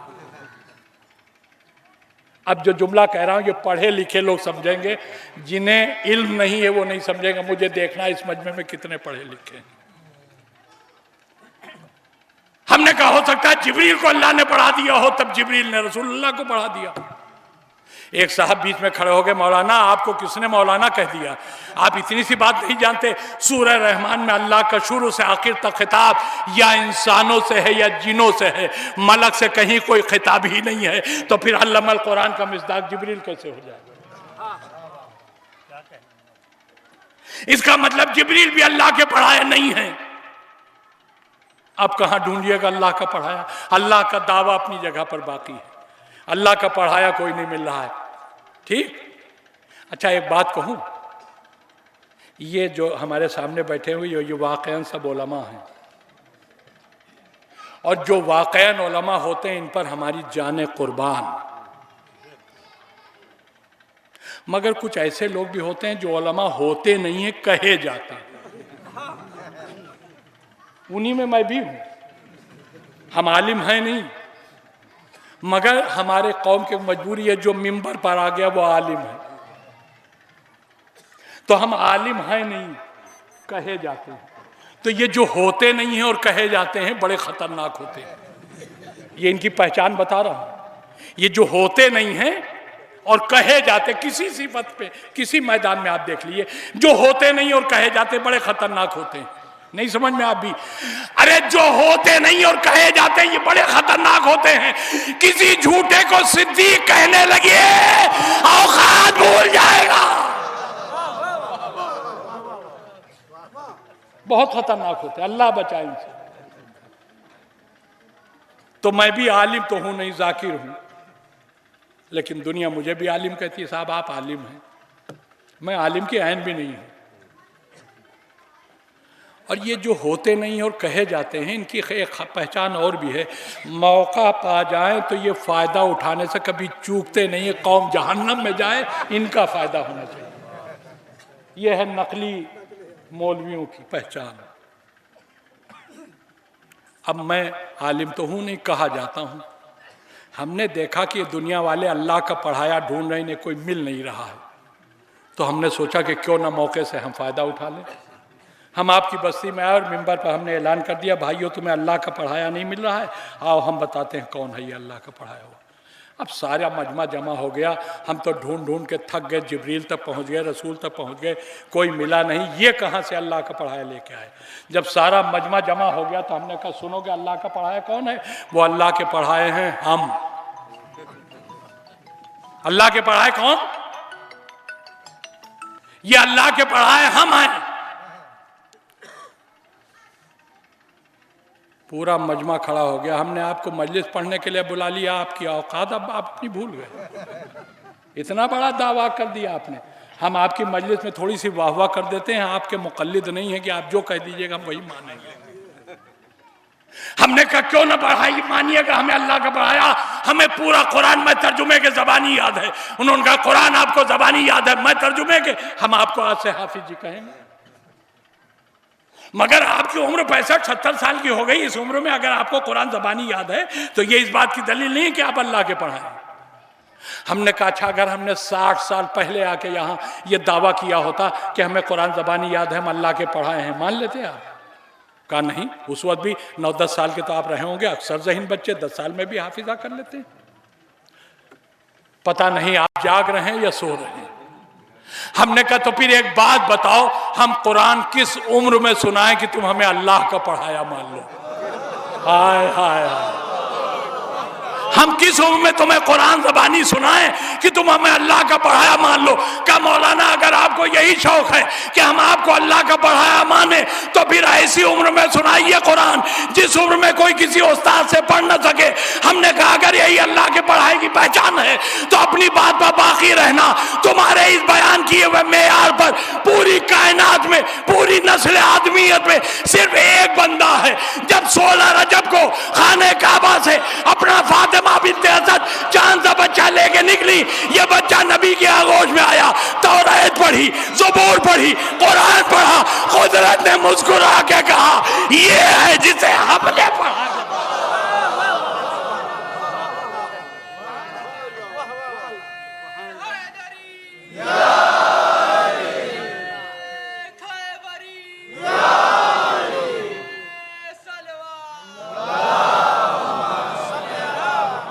अली आगोश रसूल में कुरान सुना रहे थे, कुदरत मुस्कुरा रही थी, ये है जिसे हमने पढ़ा के भेजा। इसलिए कि उस उम्र में सुना रहा है जिस उम्र में कोई किसी से पढ़ नहीं सकता, और ऐसी जगह से आके पढ़ा सुना रहा है जहां जाने वालों ने कोशिश बहुत की मगर कोई जा नहीं पाया।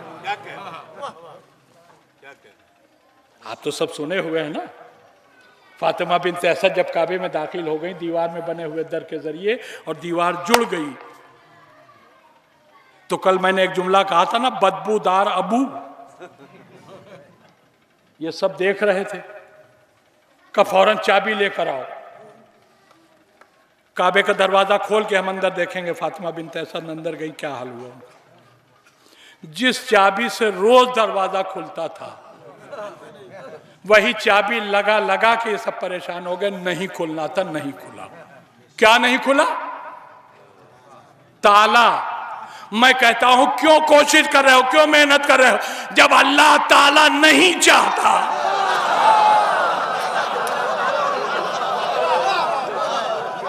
सलावत भेजिए मोहम्मद वाले मोहम्मद।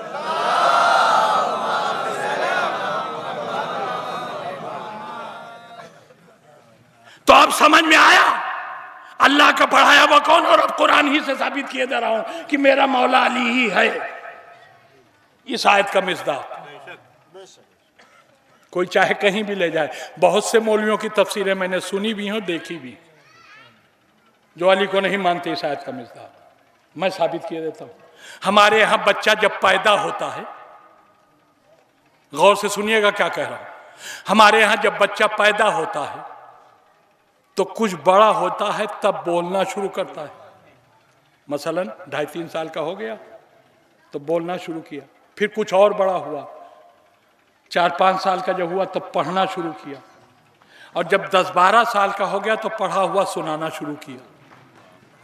इंसान तो पता है यही होता है कि नहीं? हमारे यहाँ बच्चा पहले पैदा होता है, फिर बड़ा होता है, फिर पढ़ना बोलना सीखता है, फिर पढ़ना शुरू करता है, तब सुनाता है। होता ही।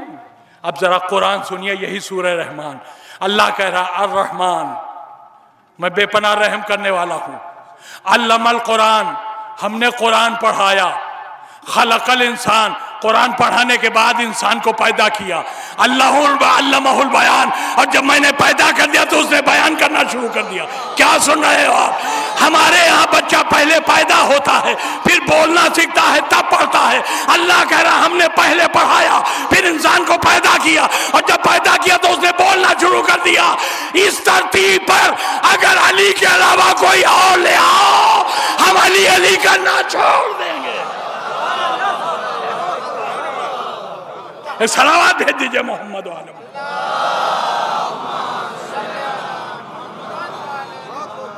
अल्लाह कह रहा हमने पढ़ाया, पढ़ाने के बाद हमने इंसान को पैदा किया, और जब पैदा किया तो अल्लाहुल बयान, हमने उसे बयान करना सिखा दिया तो उसने बयान करना शुरू कर दिया। बताइए इस धरती पर सिवाय मौला अली के कोई खरा उतरता है? ऐसा बंदा जब जमीन पर आता है तब अल्लाह कहता है मैं अहसनुल खालिकीन। अब आप सोचिए, हम अपने किसी बाकमाल शागिर्द को देख कर बड़े फख्र से कहते हैं इसे हमने पढ़ाया है। अल्लाह अगर किसी बंदे के लिए कहे मैंने इसे पढ़ाया, उससे बड़ा इस दुनिया में कौन हो सकता है?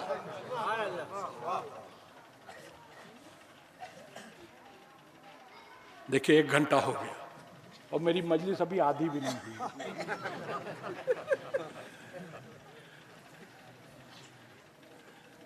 पता नहीं आप दिल से हंस रहे हैं या कुछ और सोच के हंस रहे हैं। अच्छा, अब एक बात है, अब इतने दिन हो गए हैं मुझे पढ़ते हुए, अगर आप थक गए हों तो हमको बोल दीजिए, हम खत्म कर देंगे यहीं से हम अपनी मंजिल पा जाएंगे। क्या कह रहे हैं? पढ़ते रहें। तो एक गुजारिश है, आपने जब मुझसे कह दिया था पढ़ते रहिए और पढ़ते रहिए, तो ये मौलाना जफर हसन साहब जब मुझे चलते हुए लिफाफा दे तो इनसे भी बोलिए थोड़ा और दे दीजिए। कहिएगा। सलावत भेजिए मोहम्मद वाले।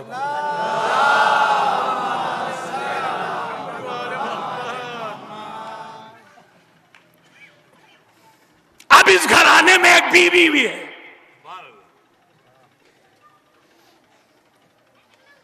और अब जो जुमला अपनी उस बीवी के लिए मैं कहने जा रहा हूं, अभी तक आपने अपनी मर्जी से वाह वाह कही है, अब मैं आपसे मांग रहा हूं कि जो जुमला कहने जा रहा हूं उस पर वाह वाह जरूर कहिएगा। मोहम्मद अपने मकाम पर मोहम्मद है, अली अपनी जगह पर अली है, मगर इस खानदान में जो बीवी आई है जिसे सिर्फ 18 साल भी से कुछ कम ही जिंदगी पाई, ये बीबी वो है जो अपने किरदार में मोहम्मद है, अमल में अली है।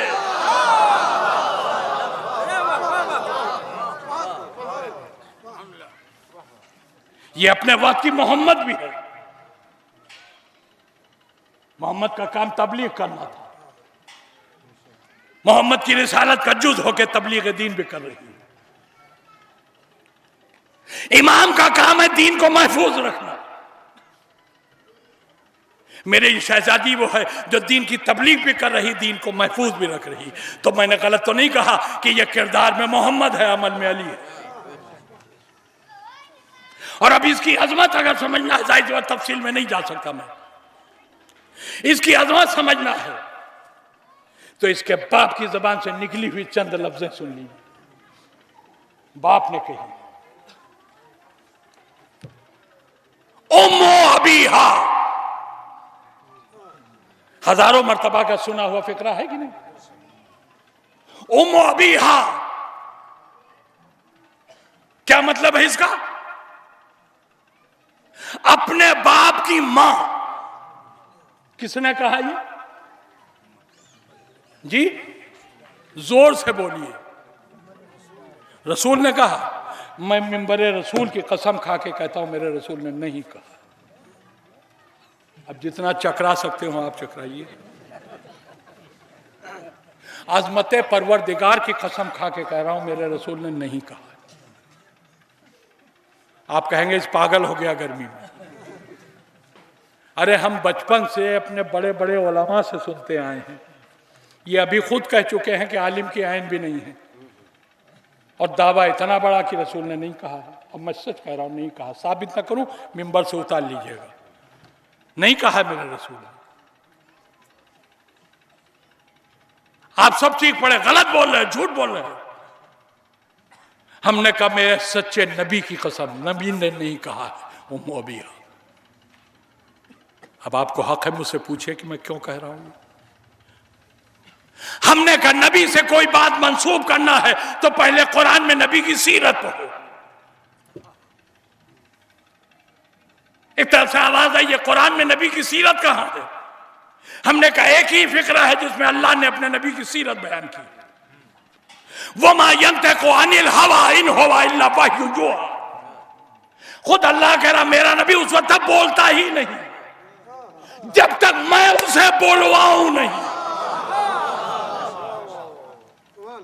इसका मतलब मेरा नबी जब बोलता है तो जबान नबी की होती है, लफ्ज़ अल्लाह की होती है। क्या सुना आपने?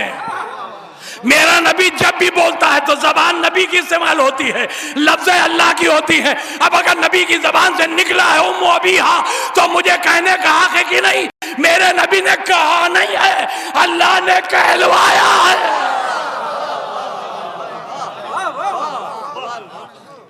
मेरे नबी ने नहीं कहा, अल्लाह ने कहलवाया है। तो अब मैं अल्लाह ही से पूछता हूं मेरे मालिक जब बेटी बना के पैदा किया था तो मां क्यों कहलवाया? और अगर मां ही कहलवाना था तो बेटी बना के पैदा क्यों किया? इंसाफ से बताए मेरा सवाल सच्चा है या नहीं है? अल्लाह ने कहलवाया है मां, तो बेटी बना के क्यों पैदा किया? मां ही पैदा किया होता। और अगर बेटी बनाया था तो मैं फिर मां कहलवाता ना। अल्लाह ने कहा मेरा नबी है वही तर्जुमान। एक सलावत भेजिए जरा मोहम्मद वाले।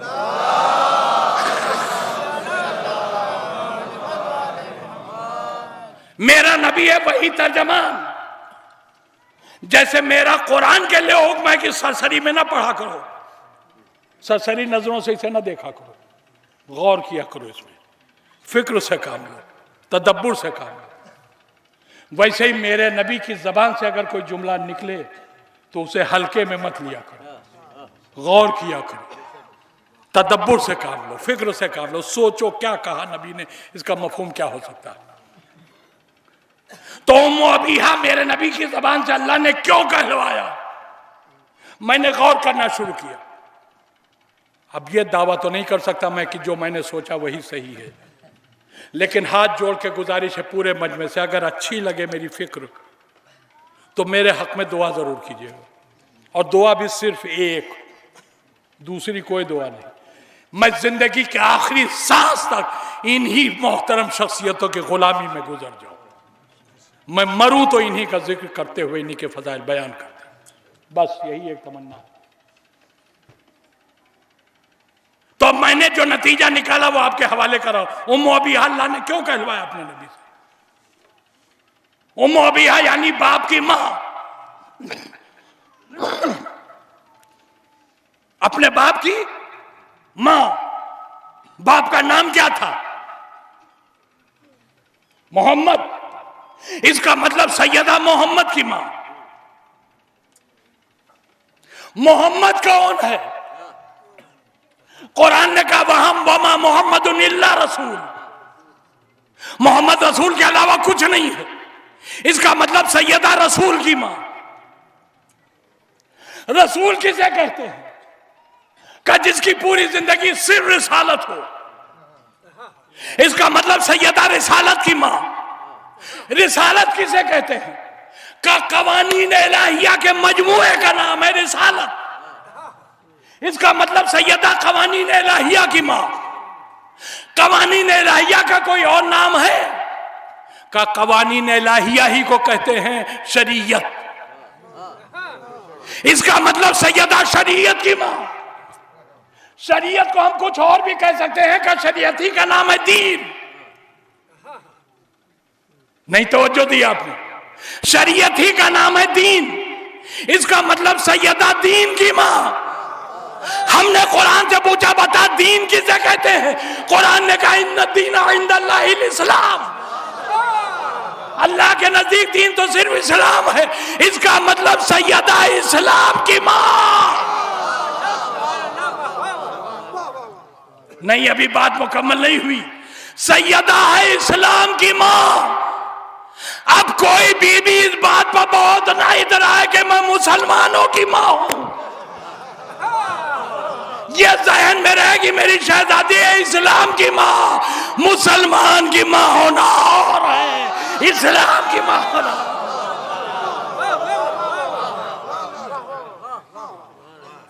वो बीबी जो इस्लाम की मां है, जब उसका नूर खल्क होता है तो अल्लाह कहता है मैं सबसे अच्छा पैदा करूंगा। इस्लाम की मां है।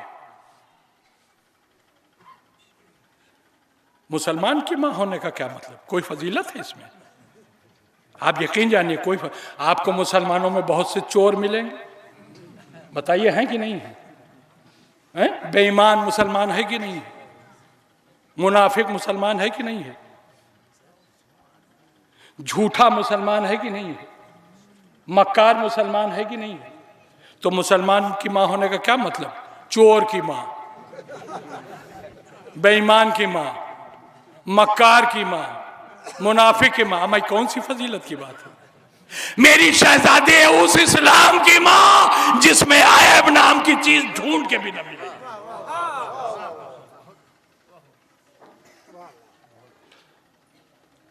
आ गया मैं अपनी मंजिल पर। अभी आगे शख्सियतें हैं लेकिन अब गुंजाइश नहीं है। मैं अपनी मंजिल पर आ रहा हूं। अली उस बंदे का नाम जिसका नबी के अलावा कोई जवाब नहीं। फातिमा उस बीवी का नाम जिसका अली के अलावा कोई जवाब नहीं। अब इंसाफ से बताइए, जब लाजवाब अली का रिश्ता बेमिसाल सैयदा से होगा तो अब जिसे सानिया ज़हरा कहा जाए उसका जवाब वैसे ही ना मिलेगा जैसे अली का जवाब नहीं, जैसे सैयदा का जवाब।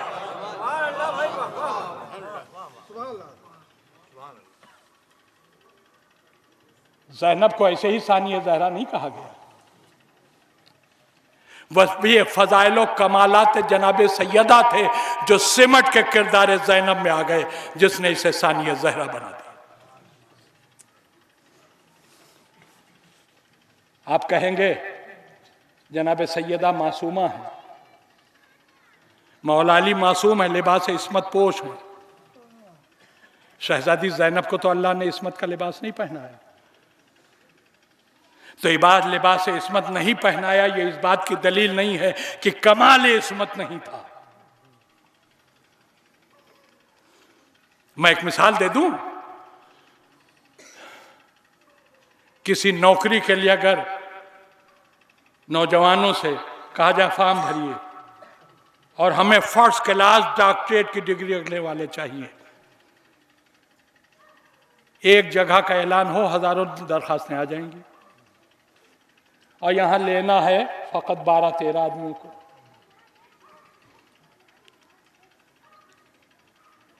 डॉक्टरेट की फर्स्ट क्लास डिग्री लिए हुए सैकड़ों जमा हो गए, महकमों को लेना है 12 आदमियों को। तो अब सिलसिले से 12 को लेके बाकी को छोड़ दिया जाएगा कि नहीं? तो छोड़ दिए जाने का ये मतलब थोड़ी है कि ये जो छोड़ दिए गए इनमें सलाहियत नहीं है। जितने लेना थे महकमे को उतने ले लिए। अब जो लाइन में पीछे लगे हुए थे, डिग्री इनके पास भी वही है, मगर ये नंबर में पीछे पड़ गए, तो अल्लाह ने इन्हें महकमे ने सिलेक्ट नहीं किया। मैं दावे से कहता हूं कमाल इस्मत मेरी शहजादी ज़ैनब के पास भी है। सुन पाइएगा कि अल्लाह ने लिबास इस्मत ज़ैनब को क्यों नहीं दिया।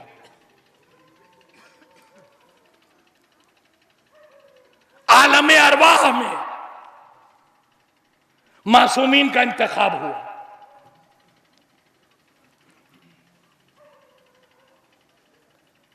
अब जिस लाइन में खड़े लोगों को अल्लाह मासूम का लिबास दे रहा था, उसी लाइन में मेरी शहजादी भी है। अब जब बारी आई जनाबे ज़ैनब की, तो देखिए अल्लाह के पेश नजर पूरी कायनात है। बहुत तवज्जो से सुनिएगा, बड़ी नाजुक मंजरे पर ले आया हुआ। अल्लाह के पेश नजर पूरी कायनात है और इस कायनात में होने वाला हर वाकया उसके पेश नजर है। ज़ैनब उसी लाइन में है जिस लाइन से लोगों को मासूम का लिबास पहनाया जा रहा है। अब नंबर आ गया जनाब ज़ैनब का।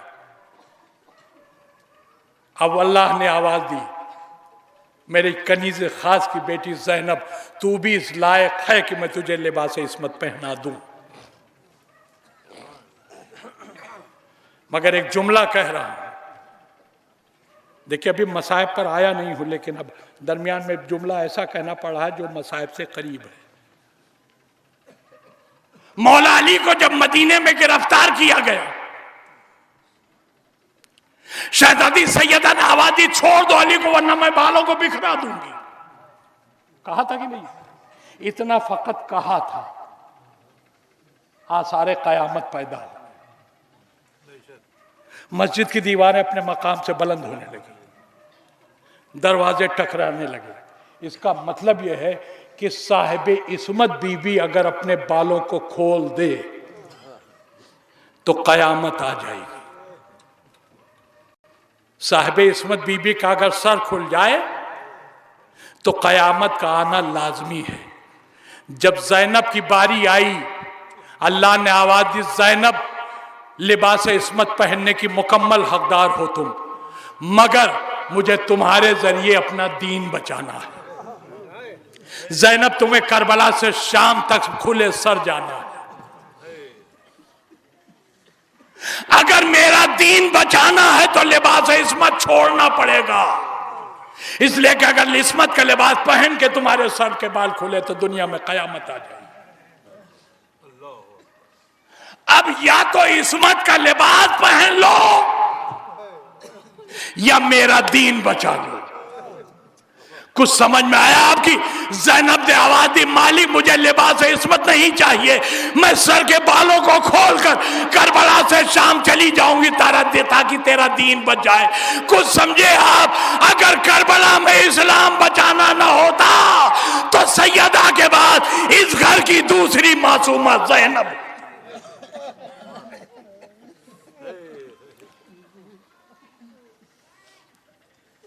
ये अल्लाह का दीन बचाने के लिए ज़ैनब ने लिबास इस्मत छोड़ दी, मगर कमाल इस्मत वाला था, इसलिए मासूम ने सलाम सानिया ज़हरा का खिताब दे दिया। बस मेरे दोस्तों,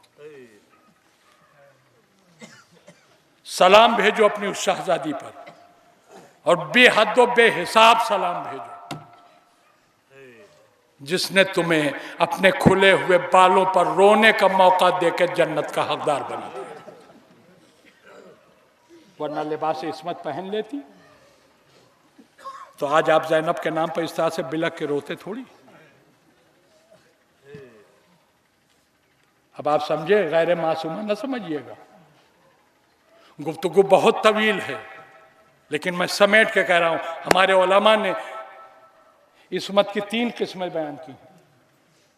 इस्मत मुतलका, इस्मत खासा, इस्मत आम्मा। इस्मत मुतलका वो इस्मत है जो अल्लाह किसी को दे दे। इस्मत खासा वो इस्मत है जो अल्लाह तो नहीं देता, बंदा अपने किरदार से खुद हासिल करता है।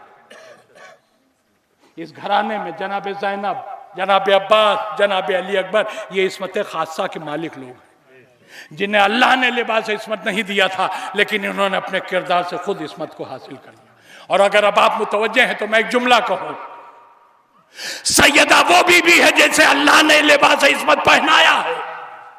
ज़ैनब वो बीबी है जिसने अपने किरदार से इस्मत खुद हासिल की है। अब इतने बड़े घराने की बात है कि जिसके लिए मुझे जबान खोलते हुए भी डर लग रहा है, मगर ज़ैनब खुद से मासूमा बनने वाली बीबी का नाम है, सैयदा उस बीबी का नाम है जिसे मासूमा अल्लाह ने बनाया है। तो मैं एक जुमला कहूंगा अपनी शहजादी सैयदा की बारगाह में हाथों को जोड़कर, मेरी शहजादी अपने इस गुलामों के गुलाम को माफ कर देना। अगर आपकी ही अपनी बेटी की बात ना होती तो मैं अपनी जबान न खोलता। आपको अल्लाह ने इस्मत दे के भेजा था, ज़ैनब ने अपने किरदार से इस्मत खुद हासिल की है। तो अब एक जुमला मजबूर हूं मैं कहने पर, बाप दादा की मीरास पर करोड़पति बनना और है, मेहनत करके करोड़पति बनना और है। मेरी शहजादी वो ज़ैनब है जिसने अपने खुद किरदार से, अपने अमाल से इस्मत को हासिल किया, साहिब इस्मत बेटी। और दलील यह है उसकी, साहिब इस्मत न होती तो राह कूफ और शाम में लहजे अली में खिताब न करती। ज़ैनब ने अपने बाप के लहजे में खुतबे दिए हैं, मासूम के लहजे में कोई गैर मासूम गुफ्तगू नहीं कर सकता। मेरी शहजादी मासूमा थी, मासूमा है, और ये अकीदा लेके जाइए कि ज़ैनब को गैर मासूमा न कहिएगा। हाँ, अल्लाह ने इस्मत का लिबास नहीं पहनाया था, इस्मत इसने अपने खुद किरदार से हासिल की।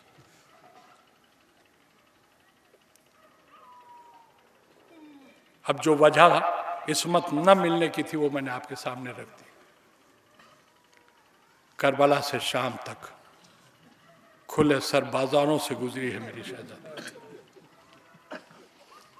भरे हुए दरबारों से गुजरी है मेरी ज़ैनब। यजीद मलून के दरबार में खुले सर गई।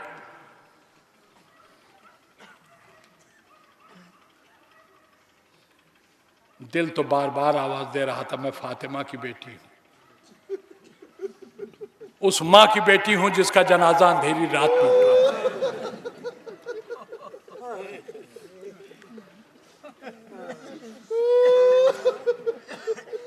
इतनी बाज़मत और पुरवकार बीबी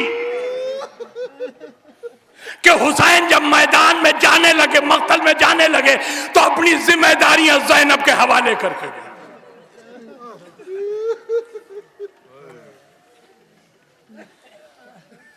ज़ैनब ने भी आवाज दी, भैया घबराओ नहीं, ज़ैनब हर मुसीबत झेल लेगी, लेकिन तुम्हारे मकसद को बर्बाद नहीं होने दी, और नहीं बर्बाद होने दिया।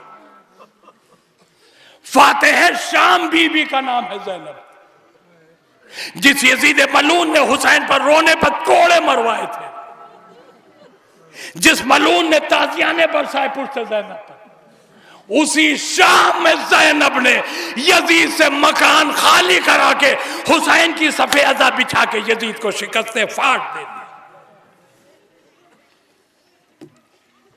सुनोगे? कलेजा हो सुनने का तो सुनो।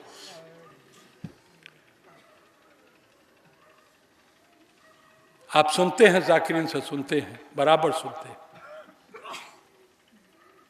जालिम तरीन इंसान यजीद,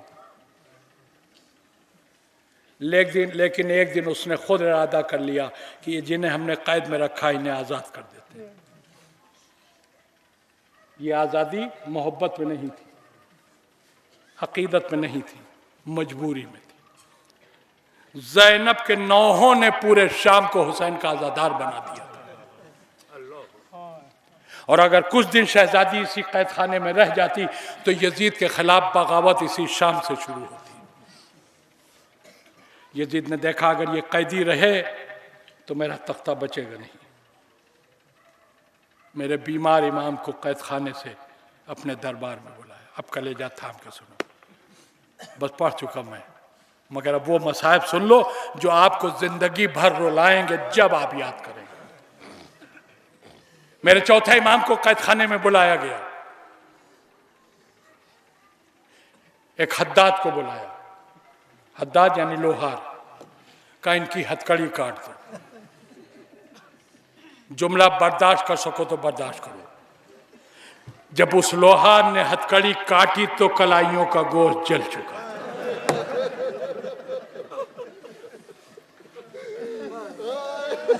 कब पैरों की बेड़ियां भी जुदा कर दो, जब बेड़ियां काटी गई तो हड्डियां तक सुलग चुकी।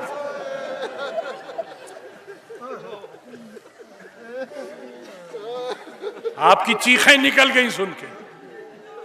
मगर रवायत कहती है कि लोहार ने हथकड़ी काटी, जली हुई कलाई देखी, रोया नहीं। उसने पैरों से बेड़ी निकाली, सुलगी हुई हड्डियां देखी, मगर रोया नहीं। मगर जब उसने तौक निकाला तो सीना पीट के रोया। दरबार के बाहर जब किसी ने पूछा तूने हथकड़ी की काटी, जली हुई कलाई देखी, नहीं रोया। पैर बेड़ियां निकाली, सुलगी हुई पैर की हड्डियां देखी, नहीं रोया। ये तौक निकाल के क्यों रोया? तो उसने दोबारा अपना सर पीट लिया। कहा मेरी समझ में नहीं आता इस जवान के सीने में कौन सा दिल है। उसने ऐसा तौक बर्दाश्त कैसे किया जिसके खारों ने इसे ज़बाह कर डाला।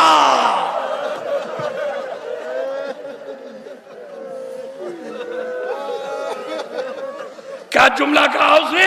इसके खारों ने इसे ज़बाह कर डाला।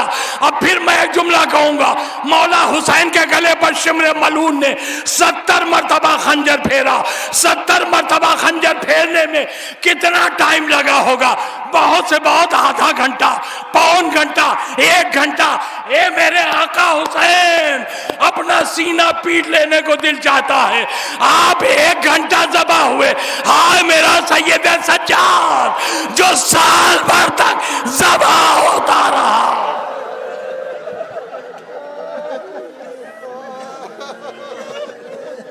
बहुत रोगे मेरे दोस्तों, बहुत रोगे। आज मुझे दिल खोल के मसाए पढ़ लेना।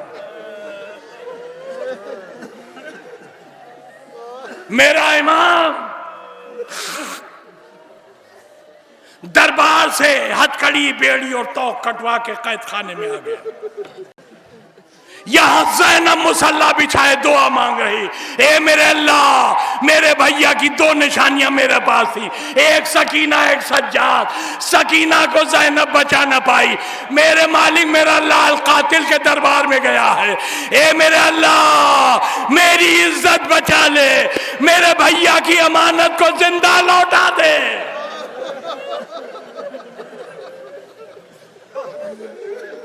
ज़ैनब दुआ मांग रही थी। इतने में मेरा इमाम दरबार से जिंदान में वापस आ गया। देखा फूफी आंखें बंद किए हुए खुदा से दुआ मांग रही रो रो के। करीब आए, आने के बाद आवाज दी, फूफी अम्मा आंखें खोली, आपकी दुआ कबूल हो गई, आपका बेटा सलामत वापस आ गया। अब मेरी तरफ देख के सुनो, मेरी तरफ देखो, सबकी निगाह है मेरी तरफ। जैसे ही ज़ैनब ने आवाज सुनी सैयद सज्जाद की, आंखें खोल के बेटे को देखा। अब जो देखा तो हाथों में हथकड़ी नहीं, पैरों में बेड़ी नहीं, गले में तौक नहीं। एक मरतबा ज़ैनब खड़ी हो गई अपने मकाम पर, सैयद सज्जाद के बिल्कुल करीब आके, ए मेरे लाल, ये तेरी हथकड़ी कहां गई? ये तेरी बेड़ी कहां गई? तेरा तौक कहां गया? आप जुमला बर्दाश्त न कर पाएंगे, खुसूसन मेरी माँ और बहनें जो सुन रही हैं, अब ये सीना पीट कर रोएंगी। कहा ज़ैनब ने, ये हथकड़ी और बेड़ी तौक कहां गया? मेरे मौला ने कहा, फूफी अम्मा हम रिहा हो गए। क्या सुना तुमने? फूफी अम्मा हम रिहा हो गए। ये जुमला जैसे ही ज़ैनब ने सुना, एक मरतबा यूं घूमी, मुड़ के एक छोटी सी कब्र देखी और कहा, हाय अब रिहाई मिली जब मेरी सकीना मर गई।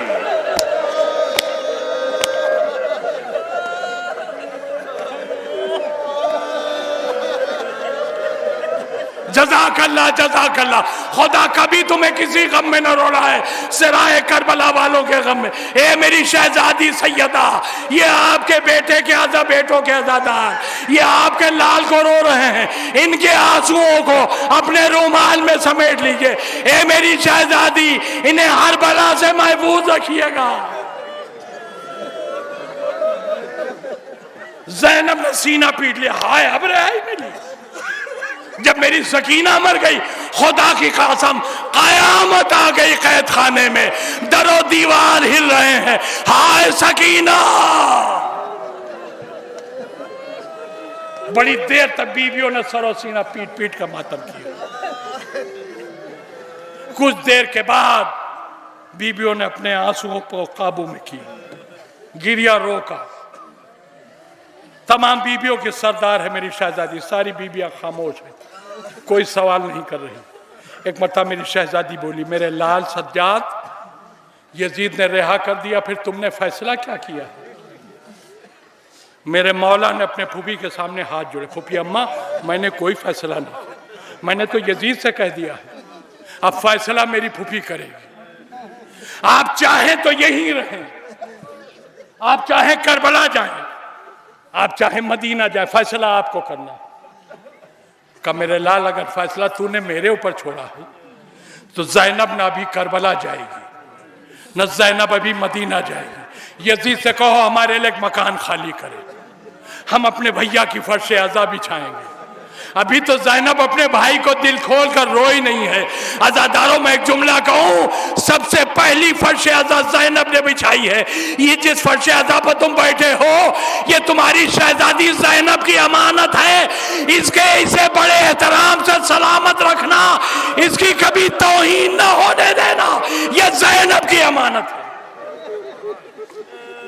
का यजीद से कहो हमारे लिए मकान खाली, हम अपने भैया की फर्श अज़ा बिछाएंगे, अपने भाई को दिल खोल कर रोएंगे। लीजिए आजम मकान खाली हो गया। अब आज यजीद में हिम्मत नहीं है कि मेरी शहजादी के मुतालबे को ठुकरा सके। मकान खाली हुआ, मेरी शहजादी ने फर्श अज़ा बिछाया।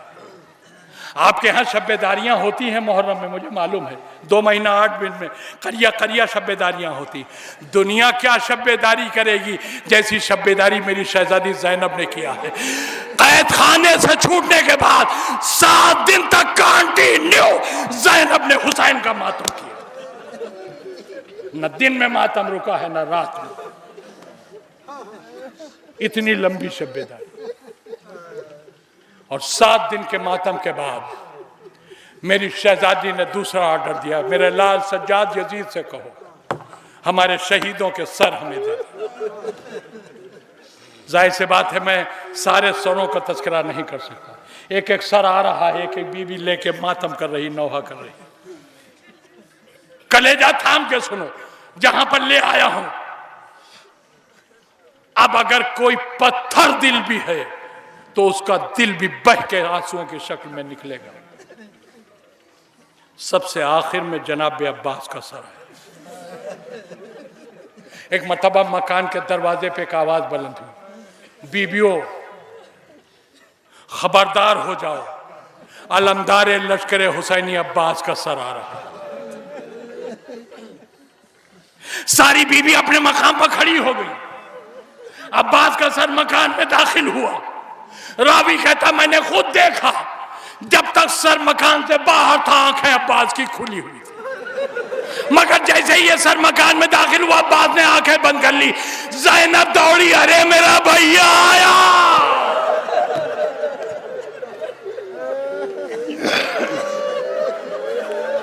ज़ैनब ने दौड़ के अब्बास का सर लिया, अरे मेरे शेर आंखें खोलो, अपनी बहन से बातें करो। अब्बास की आंखों से आंसू जारी हो गए, लबीले आवाज आई, शहजादी मैं आपके सामने आंखें खोलने के लायक नहीं रहा, अरे आपकी चादर छिन गई। अब्बास कुछ ना कर पाया।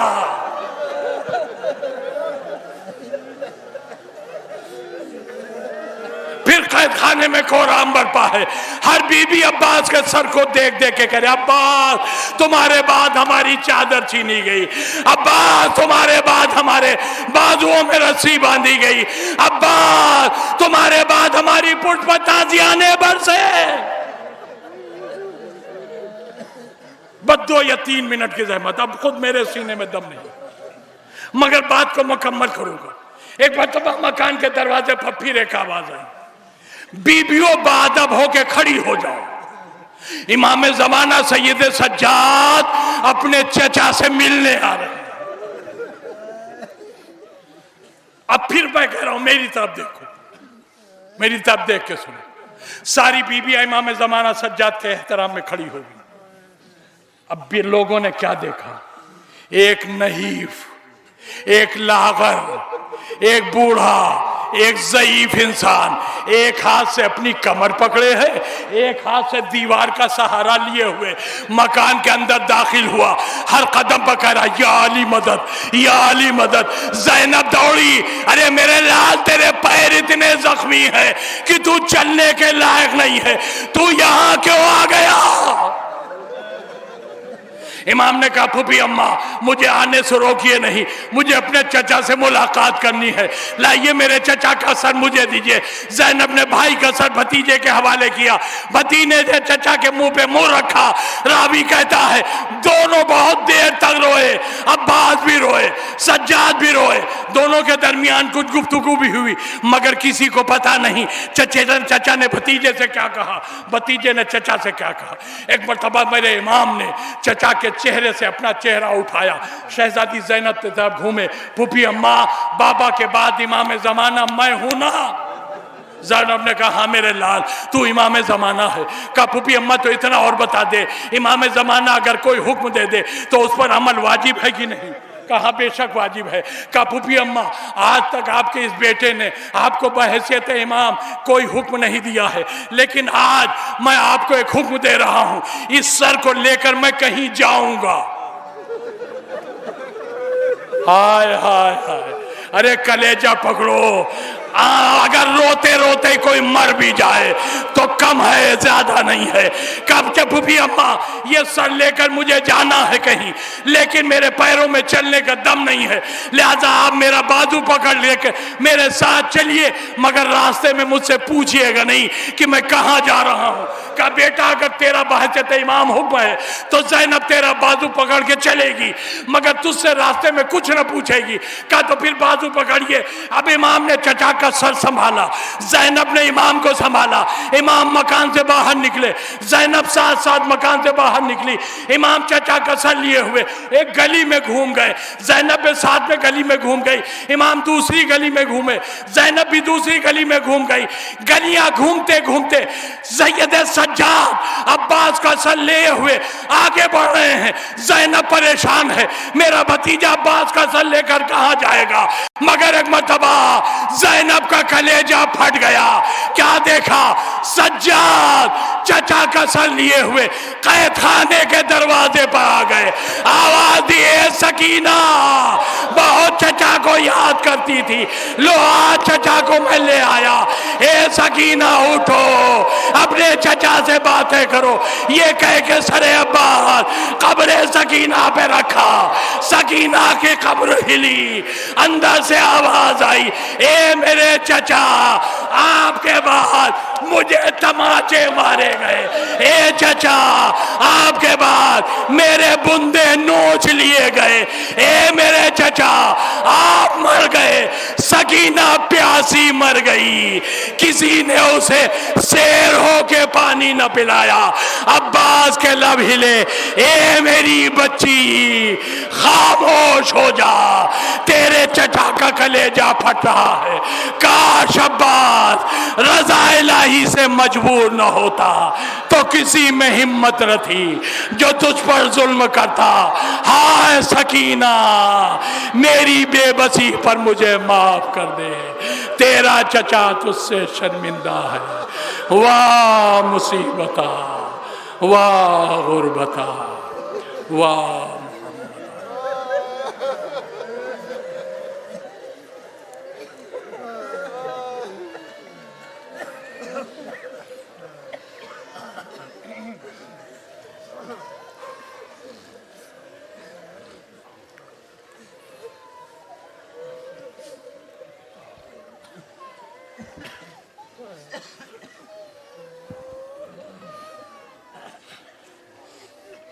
वसयअलमुल्लज़ीना ज़लमू अय्य मुनक़लबिन यन्क़लिबून